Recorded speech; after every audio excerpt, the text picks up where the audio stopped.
number 5, which means we are off to virtual Mount Panorama. Thanks for your company tonight. Jonathan Simon joining me for SwiftX qualifying. Really looking forward to this one. Bathurst has been a part of the E-Series every single year, and tonight we're going to do something totally different. We're going to run the pros and the All-Stars together. Yeah, there will be a virtual driver change. Never done it in E-Series history. These drivers up on screen will be switching the seat at the click of a button. It will take 30 seconds in the pit stop, though. All of that is accounted for virtually. Qualifying, though, is up first. The very first time we ever even trialled anything with the E-Series, it was using the Forza Xbox game. It was at Mount Panorama about 4 years ago, and we had actual driver changes with something very similar to what we're doing tonight with the All-Stars, switching it out with the pros. On that night, it was Scott McLaughlin who got the win just ahead of Shane Van Gisbergen, and I'm really looking forward to seeing how this is all going to play out. Could it be a big night, a championship-changing night? The guys leading the points at the moment. Remember, Dane Warren is your pro points leader for Walkinshaw Andretti United. Brody Kostecki in control in the All-Stars, but now the would-be All-Stars become co-drivers. So for Chaz Mostert sharing tonight with Dane Warren, what a huge responsibility he's got. It is kind of weird because normally you become a co-driver if you're out of a seat or become 40 years old perhaps, but for the co-drivers, they're learning from the sim racers as the virtual crowd takes a peek of the beginning of SwiftX qualifying. So to explain how SwiftX qualifying will work this afternoon is we will qualify every spot on the grid except the top 5. Whoever makes the top 5 in this session will then head towards a SwiftX shootout later on in the coverage. So looking forward to seeing how that's going to go, because we will be getting into that top 5 shootout like you mentioned at the top of the race coverage. Hey, here's a great promotion from our friends at SwiftX running SwiftX qualifying. And how about this? Scan the QR code right now. You can claim $20 of free Bitcoin. Sign up and verify at supercars.com/SwiftX. That is a pretty cool way to introduce a bunch of brand new fans to the world of cryptocurrency. SwiftX on board once again with our qualifying tonight. So go and check that out as we get set for SwiftX qualifying with 20 minutes now already, 18 minutes on the clock. Some different looking liveries to watch out for. This car will be a contender tonight. Richie Stanaway and Forza Alnabi competing under the New Zealand banner once again with that all-Auckland operation. I'll tell you more about that team later tonight. They have been in victory lane already this year, particularly on the ovals. Wow. And I'm just looking at the livery of this car. This is exactly how I expected them to do it. Dane Warren running the Mid-East Commodore all year. Chaz Mostert, his co-driver. You can see the appliances online. Machine on the other side. It looks like 2 cars in one. It reminds me back in 1999, British American Racing in Formula One released a livery like that. It might be the only livery I've ever seen in motor racing. Never thought it would return. It actually doesn't look that bad. The two-face livery. Remember that car? Had dueling cigarette sponsorship on either side. With the zip in the middle. This has been nicely presented from the team at Walkinshaw Andretti United. He is your championship leader, but tonight it will take on a very different look. He also has been racking up the SwiftX Pole Awards, 5 in a row dating back to the end of last season. So he has been comfortably the man to beat. Remember, SwiftX also handing out some prizes for our pole winners as well. So the All-Stars will be taking home $200 worth of Bitcoin each night, which has been Brody Kostecki's delight so far this year. Richie Stanaway chimed in for a poll earlier. But it's been all Dane Warren collecting the iRacing currency or credit. And he has been stacking those up through the opening 4 rounds of the championship. But if he's going to claim the SwiftX pole, he's going to need the help of Chaz Mostert to do it, because he won't get the pole award after the next 16 minutes. All he can do is park the car in the shootout for Chaz to do the rest. And officially, that will be scored pole position. Last round, Dane Warren matched the record for pole positions. Matched Josh Rogers, his former teammate, who scored 5 in the E-Series last year. If he does score pole today, well, let's say if Chaz Mostert does score pole today, that's if Dane Warren makes the shootout. He will break the record. He's very clean, very smooth through the top of the mountain. Now we begin the rapid descent through Skyline, through the Dipper. It's a challenging lap. It's a track that's been laser scanned by iRacing. They spent over 2 years worth of man hours developing this circuit almost around a decade ago. And Dane Warren gets his chance at racing Mount Panorama in 2021 during lockdown. So these are the first flying laps. Remember, in iRacing, if you hit the wall, hit another car, run off the road, you will have your lap time deleted. So need to keep it clean. Need to get the job done. You can use this little bit of the exit on the entry here. Just go whipping through at the edge of the Conrod into the chase, just like you'd see in an Armorall qualifying session at the mountain. Now, what's the number going to be? We did see 201s last year, believe it or not, in the All-Stars. 203s, 204s has been the order of the day in the pros over the last couple of years. Searingly hot track temp right now, so I don't think we're going to get as low as a 201. Let's see what Dane Warren's got for us. First of the fast laps to fly through. And he'll pull that car up straight over to the left-hand side. And Dane Warren goes 204.1. Straight back to pit lane for a reset and a fresh set of virtual Dunlop tyres to go again. So Dane Warren 204.1. Jared Filsell goes right with him 204.2. Forzen El Nabi doing a nice job. Haven't seen that car inside the top 5. If ever there was a night for them to bring the heat, it's tonight. He and Richie Stanaway definitely podium contenders. Jordan Caruso also going up inside the 5. So Warren, Filsell, Caruso, El Nabi, Ethan Warren also, brother of Dane, inside the top 5 for now. That's an impressive provisional top 5 for the moment, because remember, the All-Star will qualify in SwiftX Shootout. Who do you pick for pole? For the moment, predicted it'll probably be Brody Kostecki. He is the quickest so far this season with 3 SwiftX pole awards. But I have to say, Forzen El Nabi and Richie Stanaway are a dark horse come that shootout. I spoke to Forzen El Nabi last night, and I said to him, hey mate, if you can chuck that car in the top 5, you may see yourself on the front row. Yeah, Richie Stanaway is very, very quick on iRacing trim. Richie Stanaway actually teamed up with Shane Van Gisbergen on the weekend to finish on the podium in the V8 Scops Bathurst 1000. V8 Scops is, you'd have to say, the most competitive pro gaming that you'd find anywhere in the world on iRacing for supercars competition. They race at a whole range of tracks, and here is Forzen right now. The game tan livery, continuing on with the boost colours and the orange and black look on this car. Got himself a nice spot in the queue here. It's part of the qualifying games that have been ramping up all year long. We saw that at Road America in particular, everybody trying to get a bit of slipstream advantage, which is huge in iRacing. Probably a little bit greater than you'd find IRL in real life. Team Tamaki Mikado, Auckland, doing a nice job with Richie Stanaway in the All-Stars. Haven't quite seen the best of Forzen El Nabi so far in the pros. Tonight could be his night, I reckon, Jonathan. Definitely could. You talked about V8 Scops. He did win the Bathurst 1000 in that particular league. As you mentioned, the most competitive league apart from the Supercars E-Series out there. And for El Nabi, he's definitely a Bathurst specialist. He's definitely told me he fares very well around this track and he's very quick. How about Ethan Warren, by the way? You've got Chaz Mostert and Cameron Waters who may take to the shootout. That's what I predicted, that we would see those two later on in our coverage of tonight's racing action at Bathurst. Who's going to end out on top of the other? Are they going to be alongside each other once more? And now the qualifying games begin once more. Ethan Warren's just going to go on and get the lap time in. He currently sits 5th at the moment, 204.41. Cam Waters will be the man who hops into his original steed, the number 6 Monster Energy drink Tickford Mustang, to do the shootout lap tonight, if Ethan can keep it in the show. Cam missed out on qualifying inside the top 10 shootout last year in the All-Stars when we ran at Bathurst, a shootout that featured a couple of wildcard names such as Tom Randall and also Will Power, who put that in 5th position, which is pretty cool. Yeah. Well, awkward time for Brady Myers to come out of the pits in the shell car with everybody starting a lap. So Brady, you must have just seen him at the top of the frame coming out of the pits. Is going to be right in front of about 20 cars, all trying to get a lap in. And Cameron Waters last year in All-Stars, and I mentioned this before, as it sounded like Ethan Warren there might have swiped the wall, but he's continuing on with this lap, so maybe it was just something that we've had on our end. But Cameron Waters and Chaz Moss have put in a lot of practice laps. They're very competitive, they're hard workers, and they're very quick on the sim, apart from the big three of Gizzy, McLaughlin, and of course, Anton de Pasquale. I just saw Dane Warren just popped up in our timing, is back in the pits. So must have made a mistake in that first sector. And the man who is currently on top, diving back into pit lane, and has hopefully going to have a chance to line up another lap. My tweet has somehow made it onto the coverage today. Yes, it's been a big day down here in Melbourne, as I'm sure the world has heard plenty about. About 9:15 a.m. this morning, but quite the shock standing in my lounge room. And that was certainly something to talk about. And for a number of the Melbourne teams competing tonight, hopefully they're going to have an earth-shaking performance on the track of a different kind.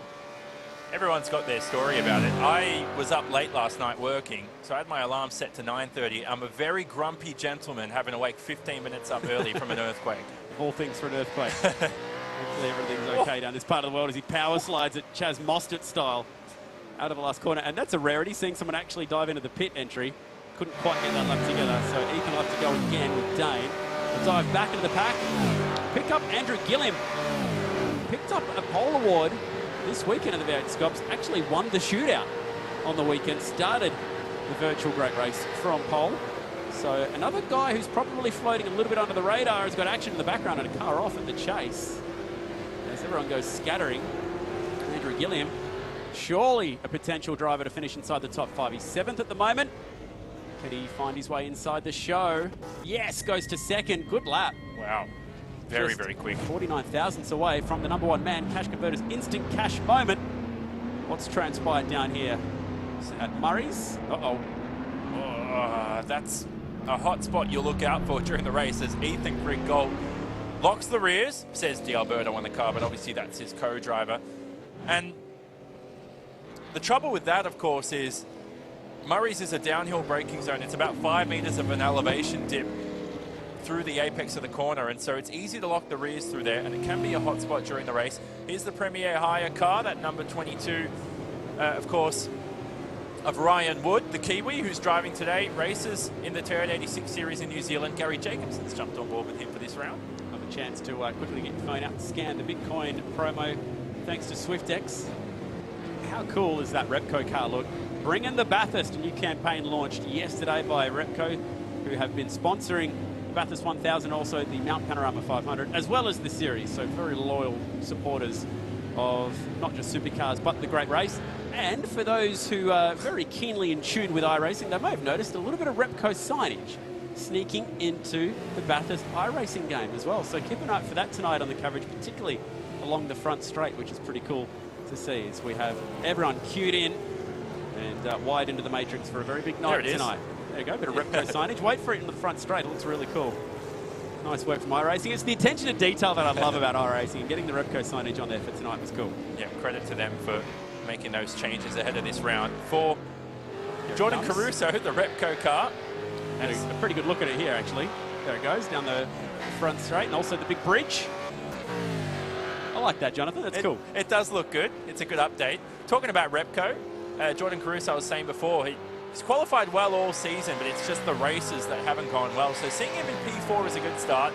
His teammate Sam Brabham has definitely been struggling on the sim. Qualified P22 the opening 3 rounds in the All-Stars. So that'll be a tough shootout for Sam Brabham. He's got a lot of pressure on him because remember, the All-Stars are accountable for the prize money some of these Pro Series drivers will win. The good news is for Sam Brabham, they could drop no lower than 5th in that session. So see what he's got lined up for us tonight.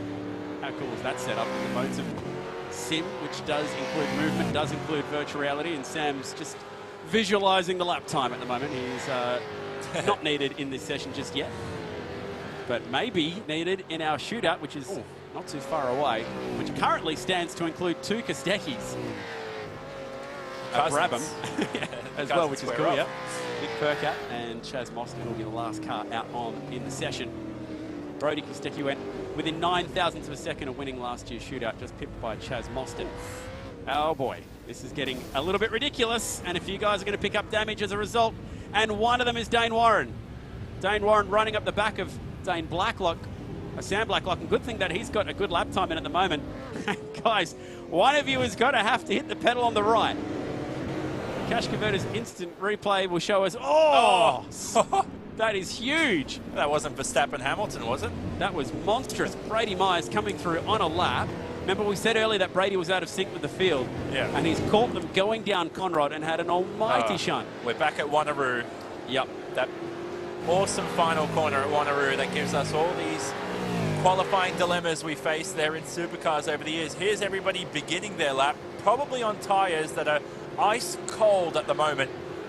The 40 degrees Celsius track temp though, it's actually dipped down now to 38.9. Goodness gracious, I have to look at that again. So it's getting colder and colder, which actually means, Chad, on iRacing, the way they simulate it is, the colder it is, the quicker you go. So you need to be running a lap time with no time left in this session for the best grip out there. So Warren, Gilliam, Phil Sell, Caruso, Suzlin, Harlow now has jumped up inside the 5. So Macaulay Jones could be called into action. And And that has knocked their sister car out, which is on screen right now, out of the 5. Current time to lock in the shootout, a 2:04.305. And Jake Burton on screen is currently 6th by 4 thousandths of a second. Got knocked out of the shootout by just that much. Can you go and answer that call right now? There he is, working across the top, and there's been some drama on top of the mountain. 1 or 2 cars pulled up on the left-hand side. It's been a busy session. You can just get away with a little scrape there, and Hamstead's in the fence and the boost car on top of the mountain. Just had more incidents in this qualifying session alone than we've had just about the entire season of the pros. And Jake Burton's towing his real-life partner, Emily Jones, right behind to a slipstream here on the Conrod Straight. 1.3 kilometres in length. Believe it or not, you dip 77 metres of elevation change across this very straight and into the fastest corner in Tim Top Racing at the Chase. It'll be around 290 kilometres an hour. Opens up the corner, straight line the braking zone. On the sim, let's see if he touches the curb. He does. Some drivers opt not to use it. Obviously in the real world, you see them touch that curb quite a bit. And then Murray's. This is the worst corner in the world to end the lap. It is so difficult. Downhill, you get this corner wrong more than you get it right. Jake Burton to make the shootout. Completes the lap, pulls it over. Pole! And goes to the top. And that was a crushing lap time. 2:04.1, 42 thousandths up on Dane Warren, who was yet to be able to start a lap. And this is what we saw at the top. Phil Sell in the fence. Traffic there. At the great, hard. And El Nabi managed to sneak through. Hamstead put off his line. And again, Dane Warren with dramas.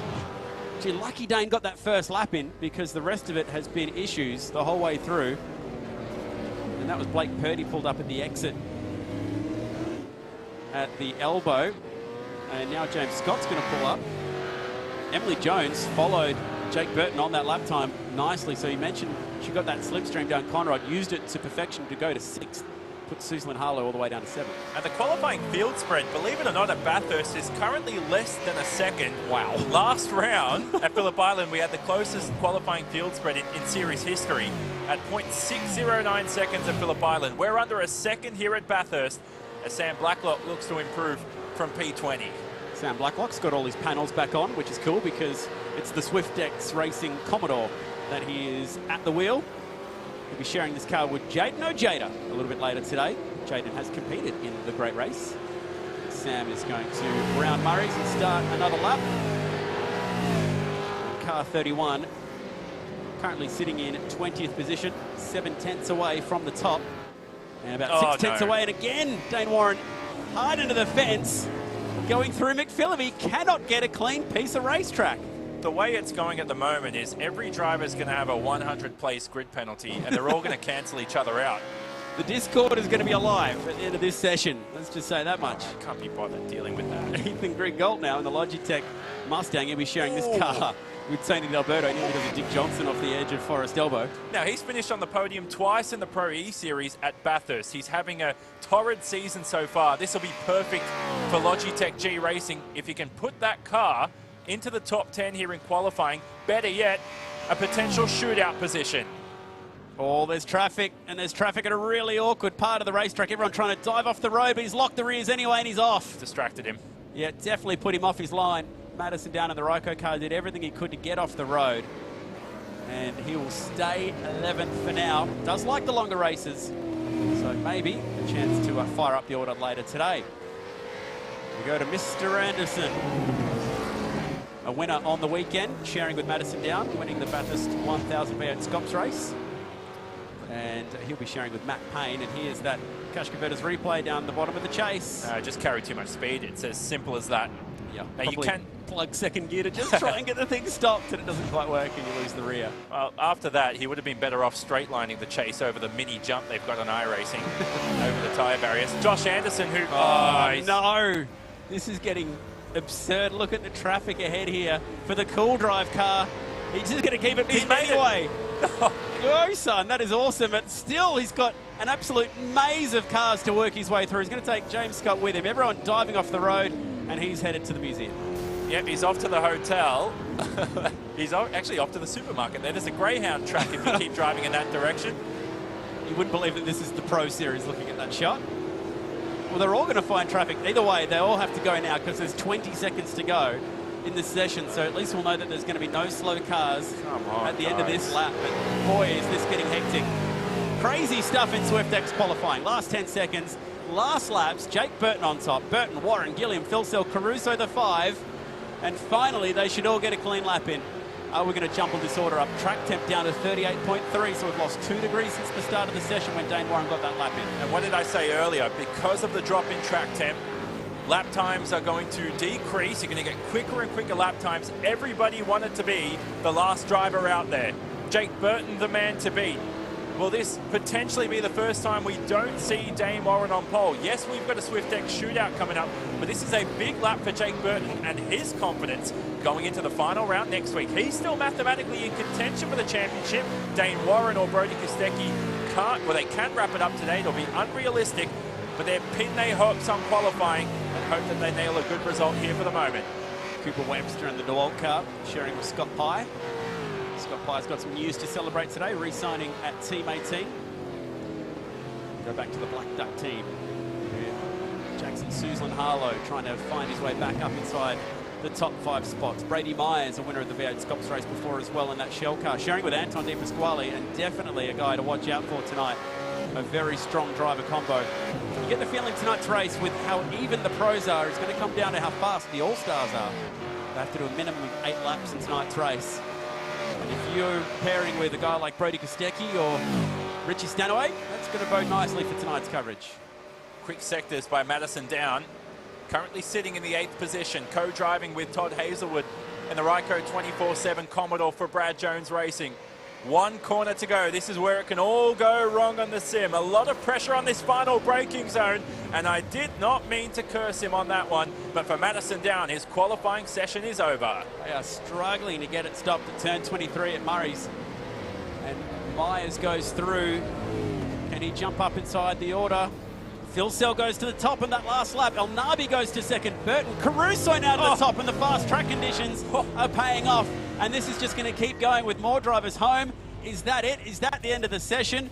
Caruso, Phil Sell, El Nabi, Burton, Gilliam the top 5. Dane Warren misses out on the shootout. His opening lap time not good enough to survive the charge of cars. And that was absolutely epic. How about that? Congratulations, Jordan Caruso. Provisional pole for now, but can they back it up when we get ready? This is going to be an awesome night of racing. And here it is. Brabham and Caruso will be the last car out in the shootout tonight. Watch out for Phil Sell and Kostecki. They're going to be quick. It's going to be an awesome night of racing. 20 laps coming up. It's going to start with the shootout on the other side of this.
are in the E-Series, the All-Stars have toured the globe. Brody Kostecki wins it in Italy, and the pros have battled it out. Dane Warren weaving his way to victory, but next, their two worlds collide.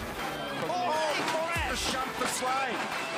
The two series combine at the spiritual home of Australian motorsport, Mount Panorama. Drivers, start your engines. Who will conquer Bathurst? Who will be the kings of the mountain? What will happen at Bathurst this year? This is the Cash Converters Supercars E-Series at Mount Panorama Bathurst. Good evening, everybody. Welcome. Thank you very much for joining us. This is the Cash Converters Supercars E-Series. Great to have your company for this evening. We're all craving the start of the Repco Supercars Championship season. That's not very far away, but right now, the next best thing. We've got some virtual supercar racing for you for this evening. Well, last week, an unbelievable performance by Brody Kostecki, once again to put back-to-back wins together following on from the previous week in the Boost Mobile Erebus entry. He's extended his lead for the Supercars All-Stars. And for the pro gamers, what about Dane Warren? He has been invincible in the Mobile 1 entry for Walkinshaw and Andretti United. So tonight we do it all again. We've got round 5 of 6. But we've got something really special for you. Endurance racing. And we are going to the mountain, off to Mount Panorama. Doesn't matter whether you're there for real or whether it's zeros and ones, it's cool. And before we go racing, SwiftX's top 5 shootout to run, and then race 5 of our championship series. That'll be conducted over 20 laps, and we're combining both sets of drivers. So we're going to see the All-Stars and the Pro Gamers sharing cars. And this is great because remember, between November the 30th and December the 5th, we are at Mount Panorama for the final round of the Repco Supercars Championship for 2021. One of the stars of that show is in the mega wall here at the moment. Chaz Mostert will be driving car number 25 for Walkinshaw and Andretti United, and there is the man. Good evening, Mr. Mostert. Oh, good evening there, Mr. Crompo. How are you? I'm very well, thank you. We spent a bit of time at the top of the series talking about year to date, so I'm going to focus on Bathurst, giving the whole flavour of tonight is about Bathurst. And the place has been kind to you. You made me hoarse in 2014 with that unbelievable victory on the podium last year. You grabbed the pole in 2019 when we had the mishap with Scotty, so it's been a happy hunting ground. Yeah, it has been. It's been a roller coaster at this place for me throughout my career. You know, like I said, the highs in 14 and the lowest of lows in 15. And then you blink your eyes and you're 5 years later and you always got the same story of what could have been around this place. But every year there's an ecstatic whole team and there's an ecstatic 2 drivers that are in a car that get to stand on the top step. It's really magical for us supercar drivers every time we come to this track. It's a pretty special place, and you're teaming up with a special co-driver this evening who has been faultless so far as the pro gamers are concerned in Dane. He didn't quite put the car where he wanted to in SwiftX qualifying, but he has been the man to beat all season. Yeah, I felt a lot of pressure this week coming in with the main man, Dane. So, yeah, obviously I've got big shoes to fill in this car tonight. Obviously he's doing an awesome job for the team with the Pro E-Series guys. And, yeah, I feel like he got the rough end of the deal teaming up with me tonight. But I put on a couple of hours this week, so hopefully I don't let him down in the race. And like I said to him, he's obviously a little bit disappointed about qualifying. But you can win it from the last row of the grid here. So if I can do it, anyone can do it. So we'll see how we go in the race. We've seen some precedent for that. Really important technical question. Have you got your PJs on tonight, or are you actually serious about this?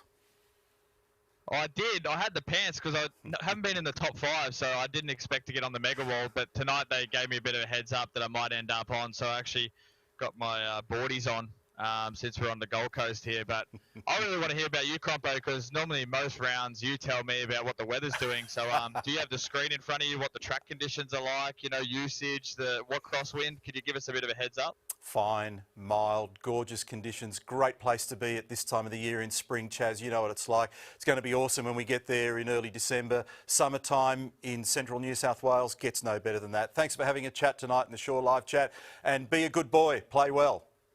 Thanks, Crompo, and yeah, can't wait to see you back in the real world, mate. We've been missing you, and we have been. So yeah, we'll see you soon. I'm really looking forward to seeing you and catching up with all of our buddies in the supercar paddock. Thanks, Chaz. Want to talk now to the guy who's been pretty invincible as well when it comes to the Supercars All-Stars. Extended his championship lead last week. Brody Kostecki's on the line. Hey, Brode, how are you? Hey, Crompo, how you going there, mate? Excellent, excellent. So tonight, something completely different, endurance racing. Qualified second, so you're off to a pretty reasonable start. Expectations? Yeah, well, we're going into the top 5 shootout, so hopefully I can put it on the front row and just have a clean start to the race, and I'll start the car and just do my laps and tick my box, and then we'll put Jared in for the final stint home, and hopefully come away with 3 in a row. 66-point lead after last week's run. So you've got a little bit of a cushion, but what's the plan here? I mean, you're clearly going to try and win this thing, or are you going to be a little more conservative and try and look after those points? Oh, this place bites, as we all know. So we're just going to be on full attack the whole race, and you know, it's only a short race for an enduro, so it's going to be qualifying laps pretty much the whole race. So yeah, we'll be going from wall to wall. Quick question, how do you do it, mate? How do you actually command one of these things so efficiently and so well and so smoothly? I think I got to credit back to V8 Supercars 2, to be honest, on Xbox. I played a lot of that as a kid, and yeah, I've just been sim racing for you know, such a long time now. I've just grew up doing it as a kid, and yeah, I've just always loved it, and I'm a pretty competitive person, so yeah, I always like to be up front with everything that I race and do. Excellent. Thank you very much for having a chat, Shore Live chat with Brodie Kostecki tonight. He'll be driving the Boost Mobile Erebus entry, and we're looking forward to seeing you for real at Mount Panorama late November, early December. We're going to take a break now, and thanks to our good friends at Shannon's, here's a fantastic way for you to win some amazing prizes. Back with the Cash Converters Supercars E-Series in just a tick. Our friends at Shannon's are giving motoring enthusiasts the chance to win 2 automotive icons, a 1977 Pontiac Firebird Trans Am and a new Chief Dark Horse Indian motorcycle. The prize also includes up to 12 months Shannon's comprehensive car and bike insurance and Shannon's roadside assist, plus $5,000 cash. That's up to $110,000 in prizes. To enter, go online or call Shannon's on 13 46 46 and obtain an eligible quote on your car, bike or home insurance.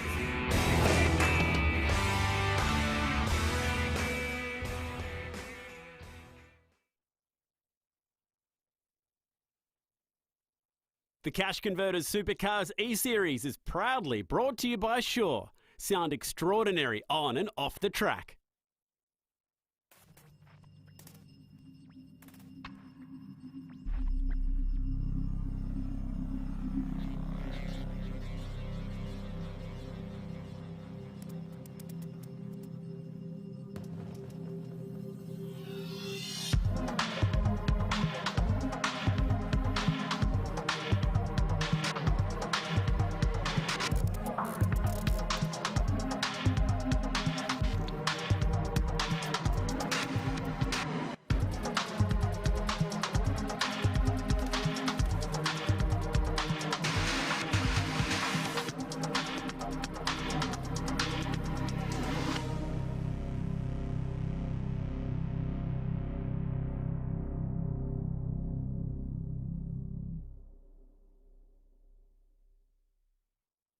We're bringing the Bathurst spirit to everything we do. We're bringing the octane. We're bringing the noise. We're bringing 99 years of passion. Yep, we're bringing the Bathurst. Something extra fast, extra reliable, extra innovative.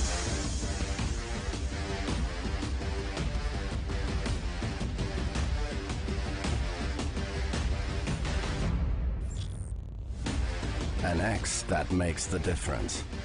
Extra revolutionary, the X-Lock system.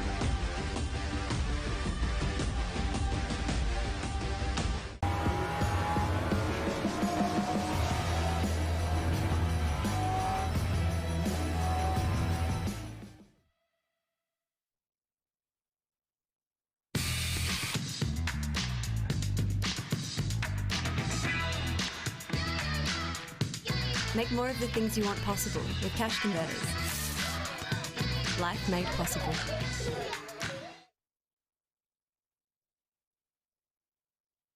The Cash Converters Supercars E-Series is proudly brought to you by Pioneer DJ. Born to perform, pioneers of excellence.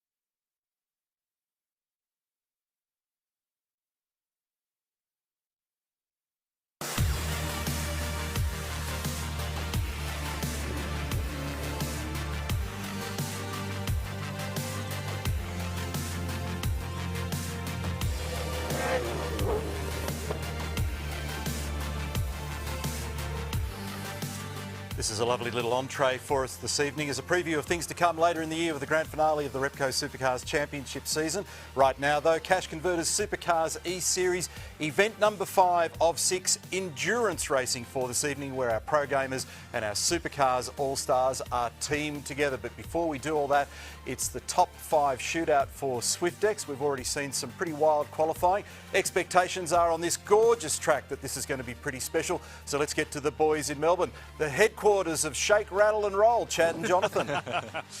Now, Neil, I have no idea what's going to happen tonight, but Melbourne's form at the moment, the whole place could spontaneously combust. There'll be volcanic eruptions, locust plagues. Who knows what's going to come away tonight? But hopefully, for the next couple hours, we can enjoy some sweet supercars racing. We had SwiftX qualifying, provisional qualifying, Jonathan, and just seeing supercars roll around virtually at Bathurst got me excited to be there, back for the real thing. Cannot wait to get to the Repco Bathurst 1000. But, gee, that was an exciting qualifying session. And it's only fitting we have a shootout at Bathurst, of course, coming up now. This is SwiftX qualifying and the SwiftX shootout, but this time the All-Stars step in for the Pro Series drivers, and the pressure's on. You talk about a shootout lap at Bathurst, that's a lot of pressure. Prize money on the line for somebody else, your teammate, that's a lot of pressure too. And the big news is championship leader Dane Warren missed the cut. He qualified 6th, missed it by just that much. He set the quickest lap at the beginning of the session, but if he missed SwiftX qualifying, the track conditions got cooler and cooler throughout, and he kept finding traffic on every single attempted lap that he went for. So in the end, it was a very different looking top 5, topped by Jordan Caruso, which means that Sam Brabham will be the last car out in this shootout. Andrew Gilliam finished 5th, which means that Jake Kostecki will be the first car out. Andrew Gilliam in good form. He actually qualified in first place, won the shootout for the V8 Scops Bathurst 1000, which was held on the weekend. V8 Scops.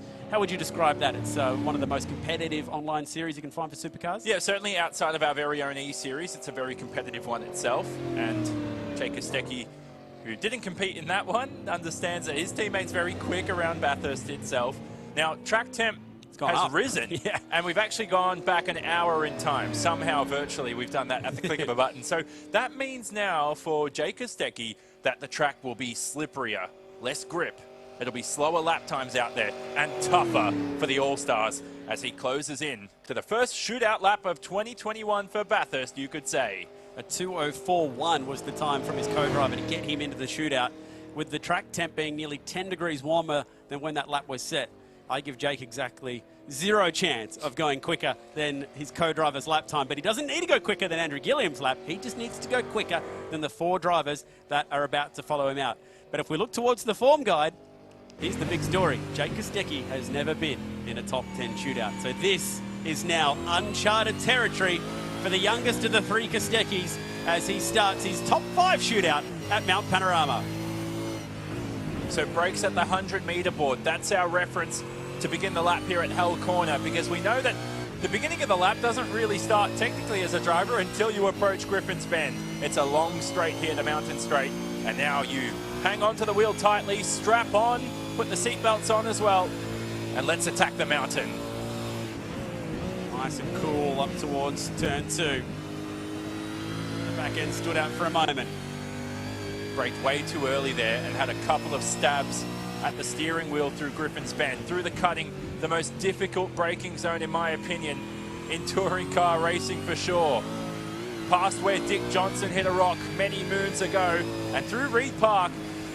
You get very nervous through here. There's been a lot of drivers who have swiped the wall at the metal grate as well. For Jake Kostecki, it looks like he's in a good zone. I like this lap so far. Remember, cannot hit a wall, cannot go off the track. That will delete your lap time. It's nice through McPhillamy. Now we go downhill. Here we go. Hold on. Wow, that's aggressive downshifting. He went to first gear. All the way to first for the dipper. Typically, he'd be going through there in second, so that's a surprise. Lucky not to lock the rears. Oh, he's sideways down into the elbow. That's going to slightly hamper his exit. He knows it. That was the only real mistake that we saw. Slow entry onto Conrad, and that is, yep, he feels it. Oh, make sure you stay on the track. You want the lap time to count at the very least. Through the chase now. Have a listen to this. Bang, full throttle until he straight lines the braking zone.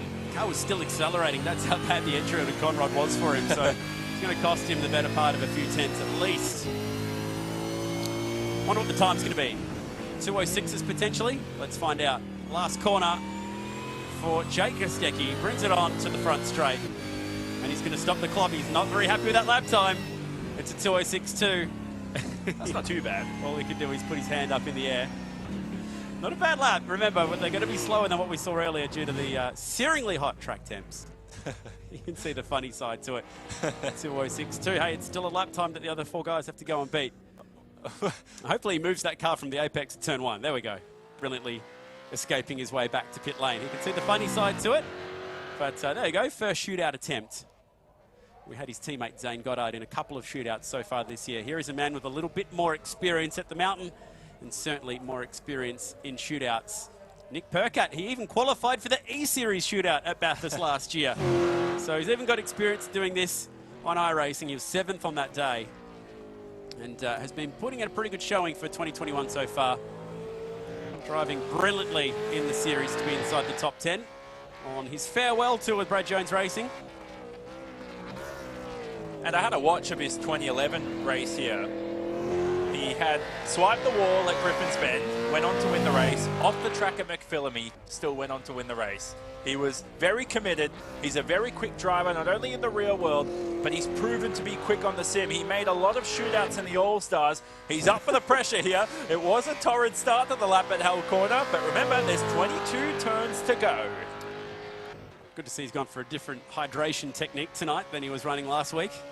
As he runs up towards Griffin's. Might just get 6th gear on approach, but you're going to go all the way back down to 2nd or 3rd gear. Usually 3rd through there. Get the exit curb nicely. Bring it all the way over the right-hand side. Holds it in 3rd. Up through the cutting, back to 2nd. Rolls off the throttle and back on the noise. 3rd gear. Up to Reed Park. We climb. Such a difficult corner here through Reed Park. Hugely off-cambered right there. The track wants to suck you over to the right-hand wall if you're not careful when you grab 4th gear. Hit the brake. McPhillamy as well. It's about the turn-in point through here. Get it wrong, you lose 10th after 10th after 10th, all the way down to Skyline. Difficult braking zone. You know you're going to hit the wall at Skyline about 2 or 3 corners prior. And, so we've lost Nick Percat. He's back up on screen. Wow, that's a clever shortcut, that one. You go straight from the dipper down to Forest Elbow. He saved a few seconds doing that. Might be a 1:59 here for Pole. Little glance in the mirrors. Or at Nelson, just to make sure that he's being a good boy in the lounge room at the moment. If only you could scratch your face in the real car, you would have a helmet there, so no itches can be scratched on the face. The chase, a difficult braking zone, and then Murray's. Now, Nick Percat, we know, is up for the challenge, but is he up for the challenge of stopping a supercar on iRacing at Murray's with the 5-meter dip under braking until the apex of the corner? In the SwiftX qualifying session, we had so many drivers lock the rears here. Oh, he's done it. He's pulled it up. Nice job, Nick. Driving with Jake Burton, he put this car inside the top 5. Did a nice job, did Jake. And he's inside the top 5 in the championship as well, and Percat gets the job done. 206.1. Goes to the top. Jake Kostecki, his time in P1 sadly comes to an end after just the 1 lap.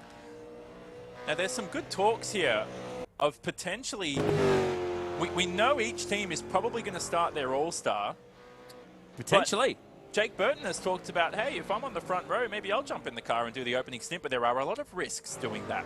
Be cool to see some different strategies lined up for the virtual great race coming later today. And I'm so glad that this guy's made the top 5 shootout because they are going to be... Oh, it's taco night at the Kostecki's. Nice. They look like the stand-up tacos as well, so that's a good effort. Looked yummy. We remember we had... Chaz Las Dos. We had Chaz Mostert running different meals every single night of the All-Stars last week. Oh, when he snagged that, snagged the snag, that was brilliant. All right, here we go then. Yep, cheers to that, Jake Kostecki.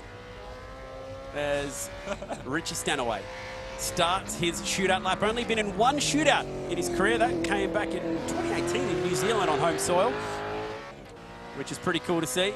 And we'll be making a return to the mountain this year. Hopefully he and Greg Murphy find their way to join that Boost Mobile Erebus operation over here in Australia for what is going to be an awesome wildcard appearance. 2 drivers coming out of retirement.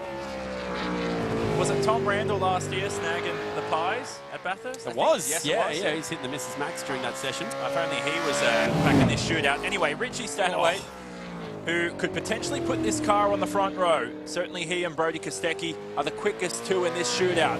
A lot of wheel spin on the exit. There's a little bump there that is laser scanned and simulated, just like the real world here on iRacing. The drivers struggle through there on the approach to Reed Park. There's the metal grate. You can see it. How awesome is that? Climbing up to speeds of over 200 kilometers an hour through the top of the mountain. And now you approach the dip. It's like trying to get a 1,500 kilogram soapbox derby supercar down the mountain gradually, time after time, point after point, corner after corner. Good lap so far from Stanaway. Looks clean, looks strong. The elbow's critical. A lot of opposite lock there, but he hasn't lost too much time. And you know what, Chad? Based on looking at Richie Stanaway there, I guess the iPod or the music is helping him through this lap.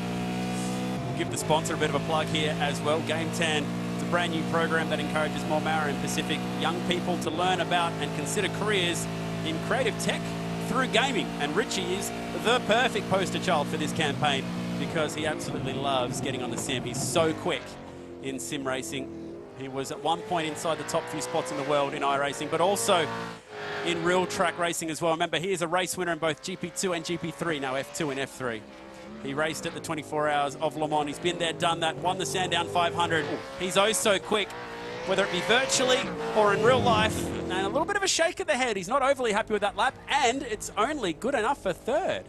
A surprise, as Percat and Jake Kostecki have outdone Richie Stanaway in qualifying. I think Murray's cost him there. He clouded the curb, and that can cost you upwards of 2 or 3 tenths. The gap, less than 2 tenths to provisional pole.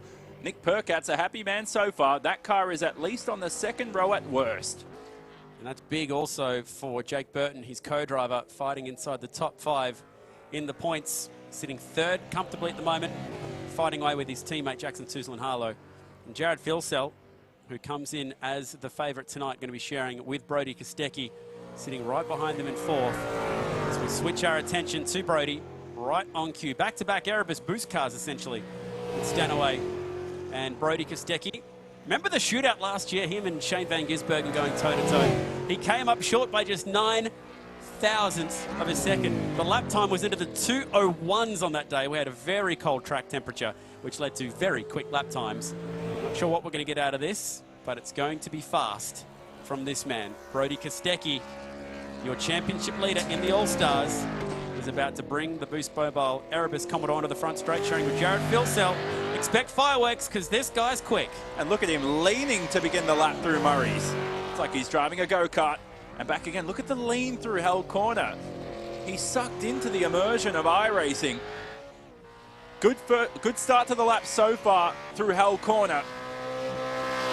A 1.1 kilometre straight to Griffin's Bend. Let's see how late he's on the brakes here, heading into Griffin's Bend. You want to brake right around where that concrete patch is, right there. Brakes just before it. And then hammer the throttle early. It's an uphill traction zone, which means you can get on the power earlier than you expect. Gravity does a lot to stop the car through the cutting. Don't run wide. We've seen a lot of drivers into the wall. Well, he and Jamie Whincup last year. Correct. It's the point that made him famous almost among Supercars fans. Brody Kostecki not bowing down to the goat up through the cutting. Look at him crank it all the way over to the wall through Reed Park. Oh, hits the grate nicely. This is beautiful from Brody Kostecki. Wall-to-wall stuff, just like he said he'd be when chatting in Shore Life chat mode with Crompo at the top of the show. Cool to see 2 Kosteckis in the shootout. He's only been in 1 shootout in the real world. That came earlier this year at Mount Panorama, though. And remember, your pole sitters both win that SwiftX Pole Award. He'll claim $200 of Bitcoin if he can do it to end the lap. And so will Jared Filsell. Jared Filsell will claim the iRacing credits. Yeah, this is the first time that anyone other than Dane Warren as he goes for a drink. That's on the camera.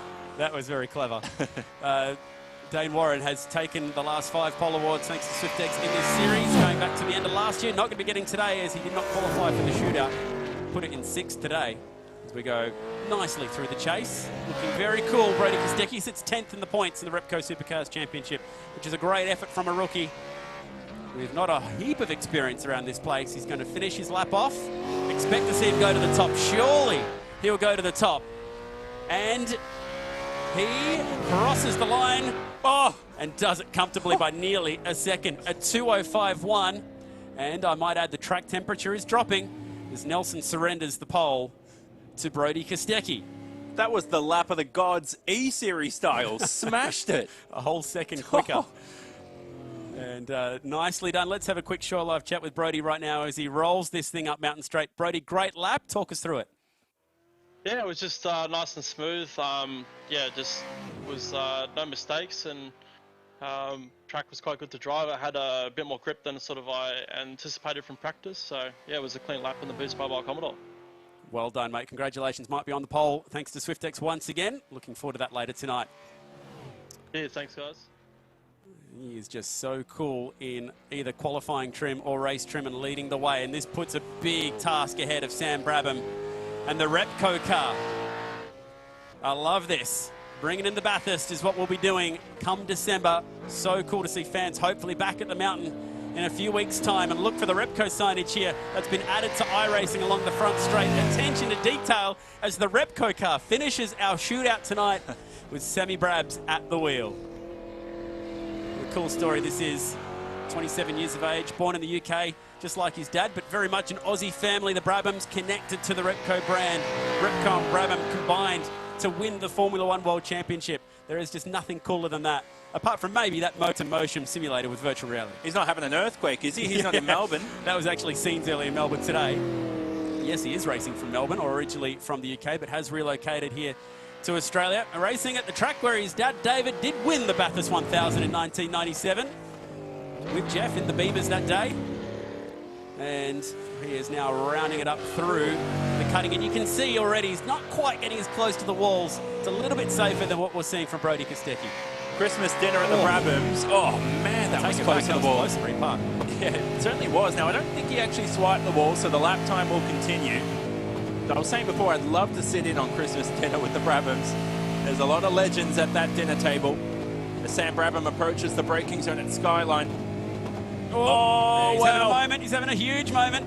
And that is actually what he is looking at from the virtual reality on the right-hand side. He's still sideways.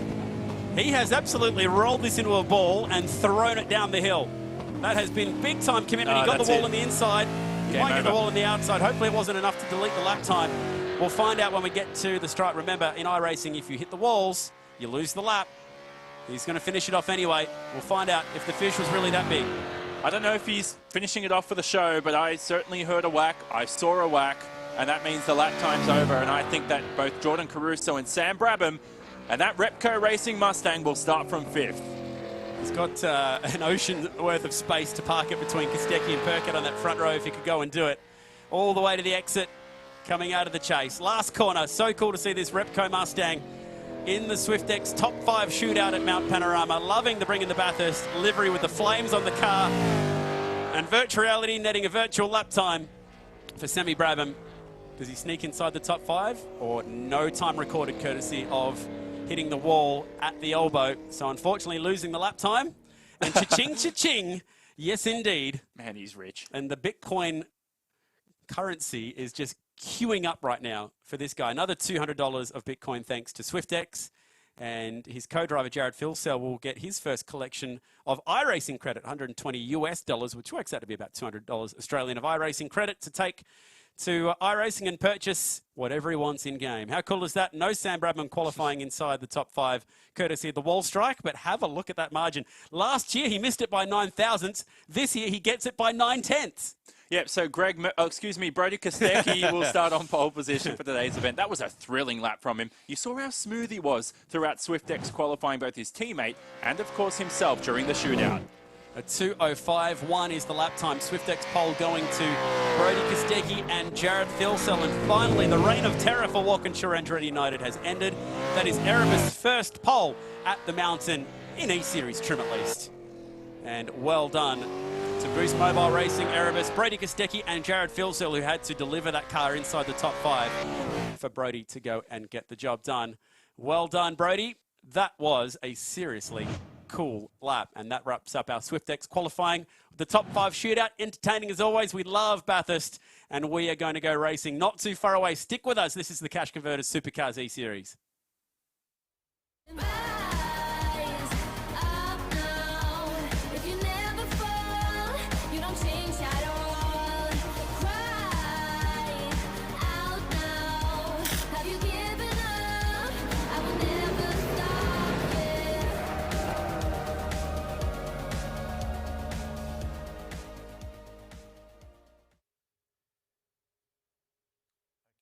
The Cash Converters Supercars E-Series is proudly brought to you by Cash Converters, making more of the things you want possible.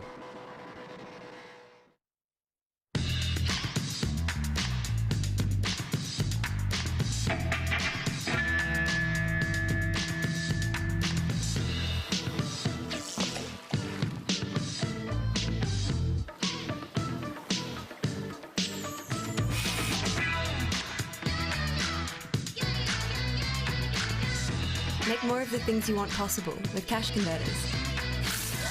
Life made possible.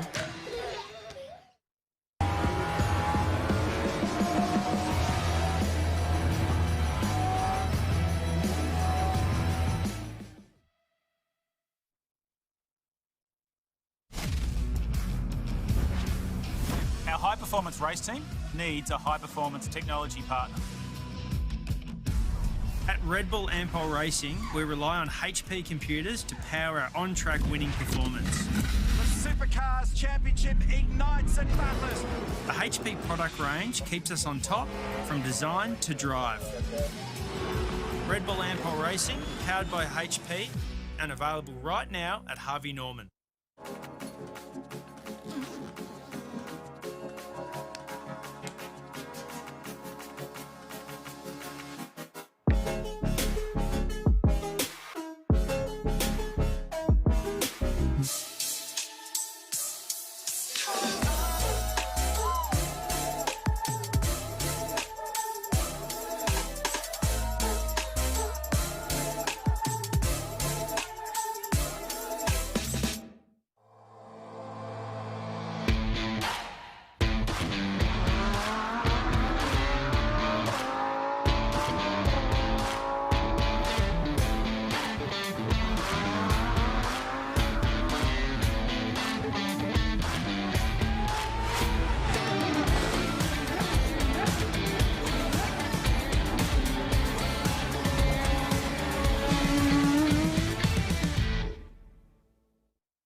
Cash Converters Supercars E-Series is proudly brought to you by Cash Converters, making more of the things you want possible.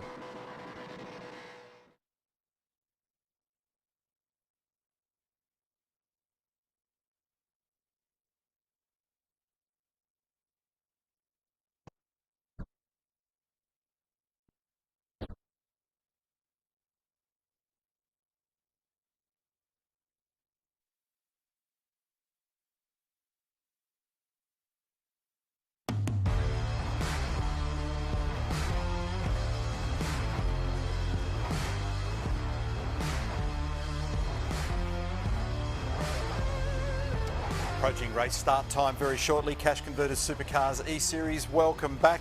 And the news is that Brodie Kostecki and Jared Filsell will start from SwiftX pole for our Enduro race for this evening, where we've got the Pro Gamers together with the Supercars All-Stars combined for an Enduro with a compulsory pit stop. Looking forward to that. Now, one of the Supercars regulars is in the field. We see him in the Shell V-Power racing team.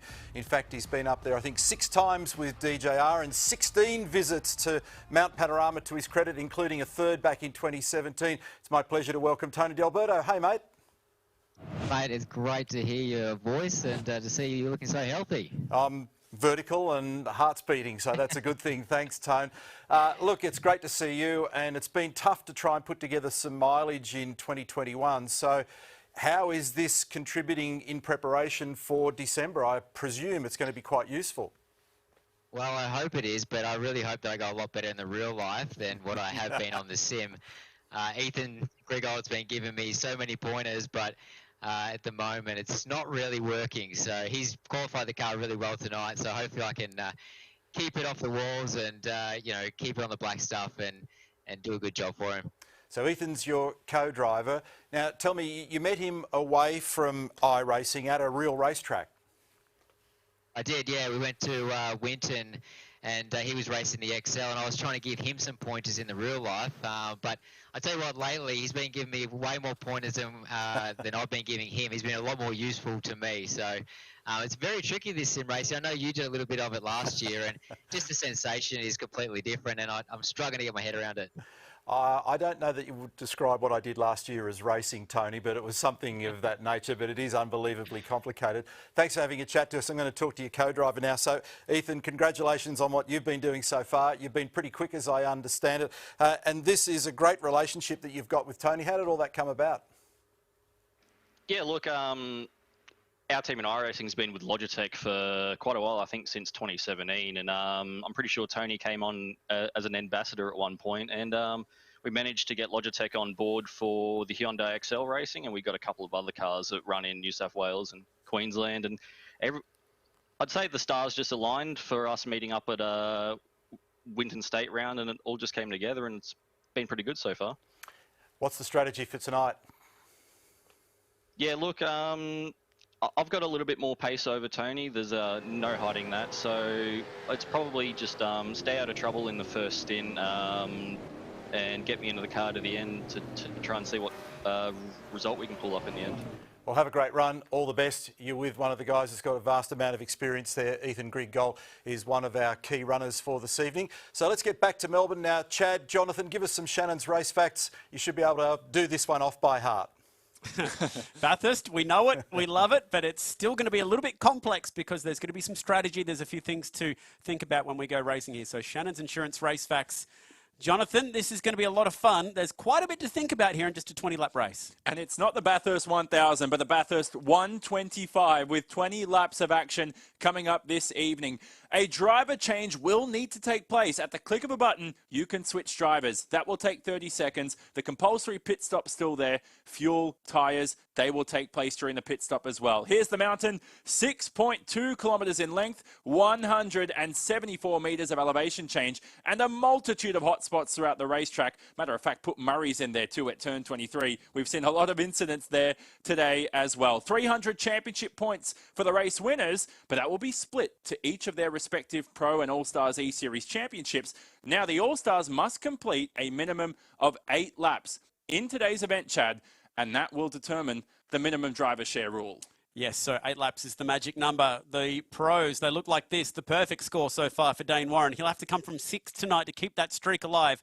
Jackson Suzlin-Harlow, Jake Burton, both Brad Jones racing drivers inside the shout. Jared Filsell will be starting from the pole with Brody Kostecki, so definitely one of the drivers to watch out for. Speaking of Brody Kostecki, Cash Converters points leader by 66 points from Cam Waters, who is just flying under the radar, putting a Richard Burns style championship together where he's just ticking the points, Rick Kelly style, and is still in with a shout of this championship. So lots to look forward to. Not too far away from going racing. 20 laps at Mount Panorama. It's coming up after this.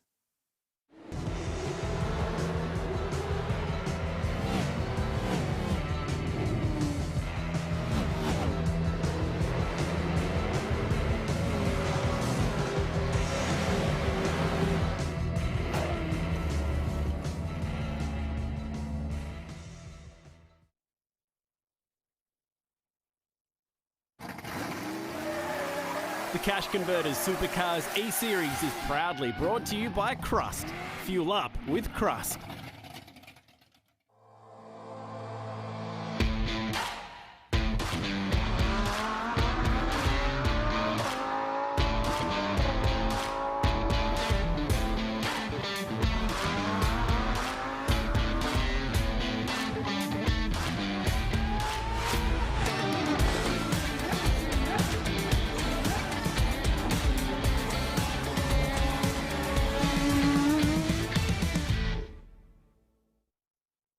We're bringing the Bathurst spirit to everything we do. We're bringing the octane. We're bringing the noise. We're bringing 99 years of passion. Yep, we're bringing the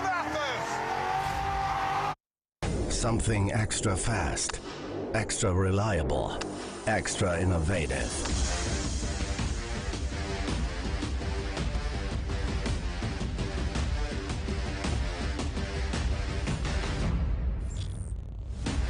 An X that makes the difference.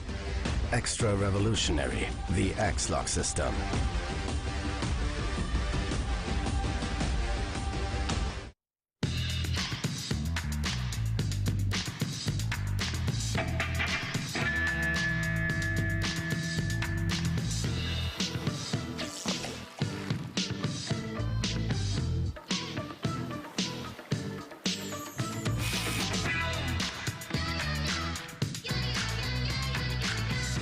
Make more of the things you want possible with Cash Converters. Life made possible.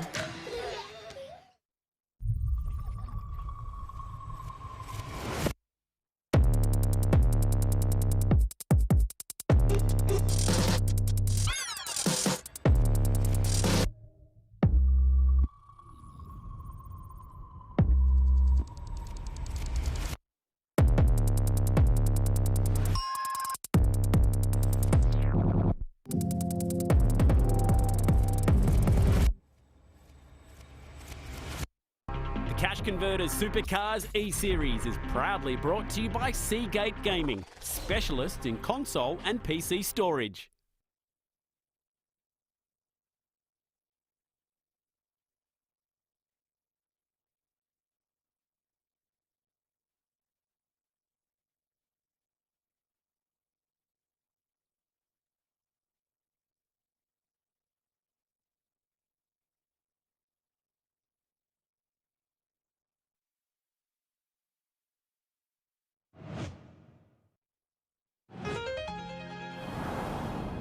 This track. What a track. Renowned, no, revered the world over. It's had some moments, if these walls could talk. Every corner is remembered for something. Every year there's something that happens that lives long in the memory. Tickford cars have come together at disaster. Fire and flips at Griffin's Bend. The cutting, well, need we say more? These two do not like each other. So many have come to grief across the top of the mountain. Down the other side, Chaz Mostert. You still wince watching it. A shocking accident that's written this car off. And just ask Fabian Coulthard what can happen at the chase. And that is an almighty crash. You see, this is more than just a racetrack. This is the one that all drivers want to win. This isn't Monaco, Silverstone or Spa. It's better. It's a supreme test for team, machine and driver. This is Mount Panorama. It's the centre of our motor racing universe, and we'll be bringing you the Bathurst, the Repco Bathurst 1000, November 30 through to December 5. That's coming up to complete the Repco Supercars Championship later this year. But right now, we've got something pretty special to celebrate. We've got an endurance race for the Cash Converters Supercars E-Series. Pro Gamers and Supercars All-Stars bolted together. Chad, Jonathan, this is going to be cool. Yeah, Neil, 20 laps, 125 Ks is roughly the action. That's what's on the menu tonight as we get set for the biggest race virtually of the E-Series. 300 points up for grabs, split evenly between the field. And that is how they look right now. Some using virtual reality, some using 3 screens, some using 1. And this is your Crust Pizza starting grid. What a lap from Brodie Kostecki to put it nearly a second clear of Nick Percat. They will start on the front row. Alongside them will be Kostecki and Stanaway behind them, I should say. That's Gilliam and El Nabi who are going to be sharing those 2 cars. We go back to Sam Brabham sharing with Jordan Caruso, Chaz Mostert and Dane Warren. Big day for Chaz Mostert. He has a lot of pressure on his shoulders sharing with the pro points leader. Rougier and Jones in the Cash Converters Mustang. We'll find a different Jones. That's Macaulay Jones and Jackson Suzlin Harlow.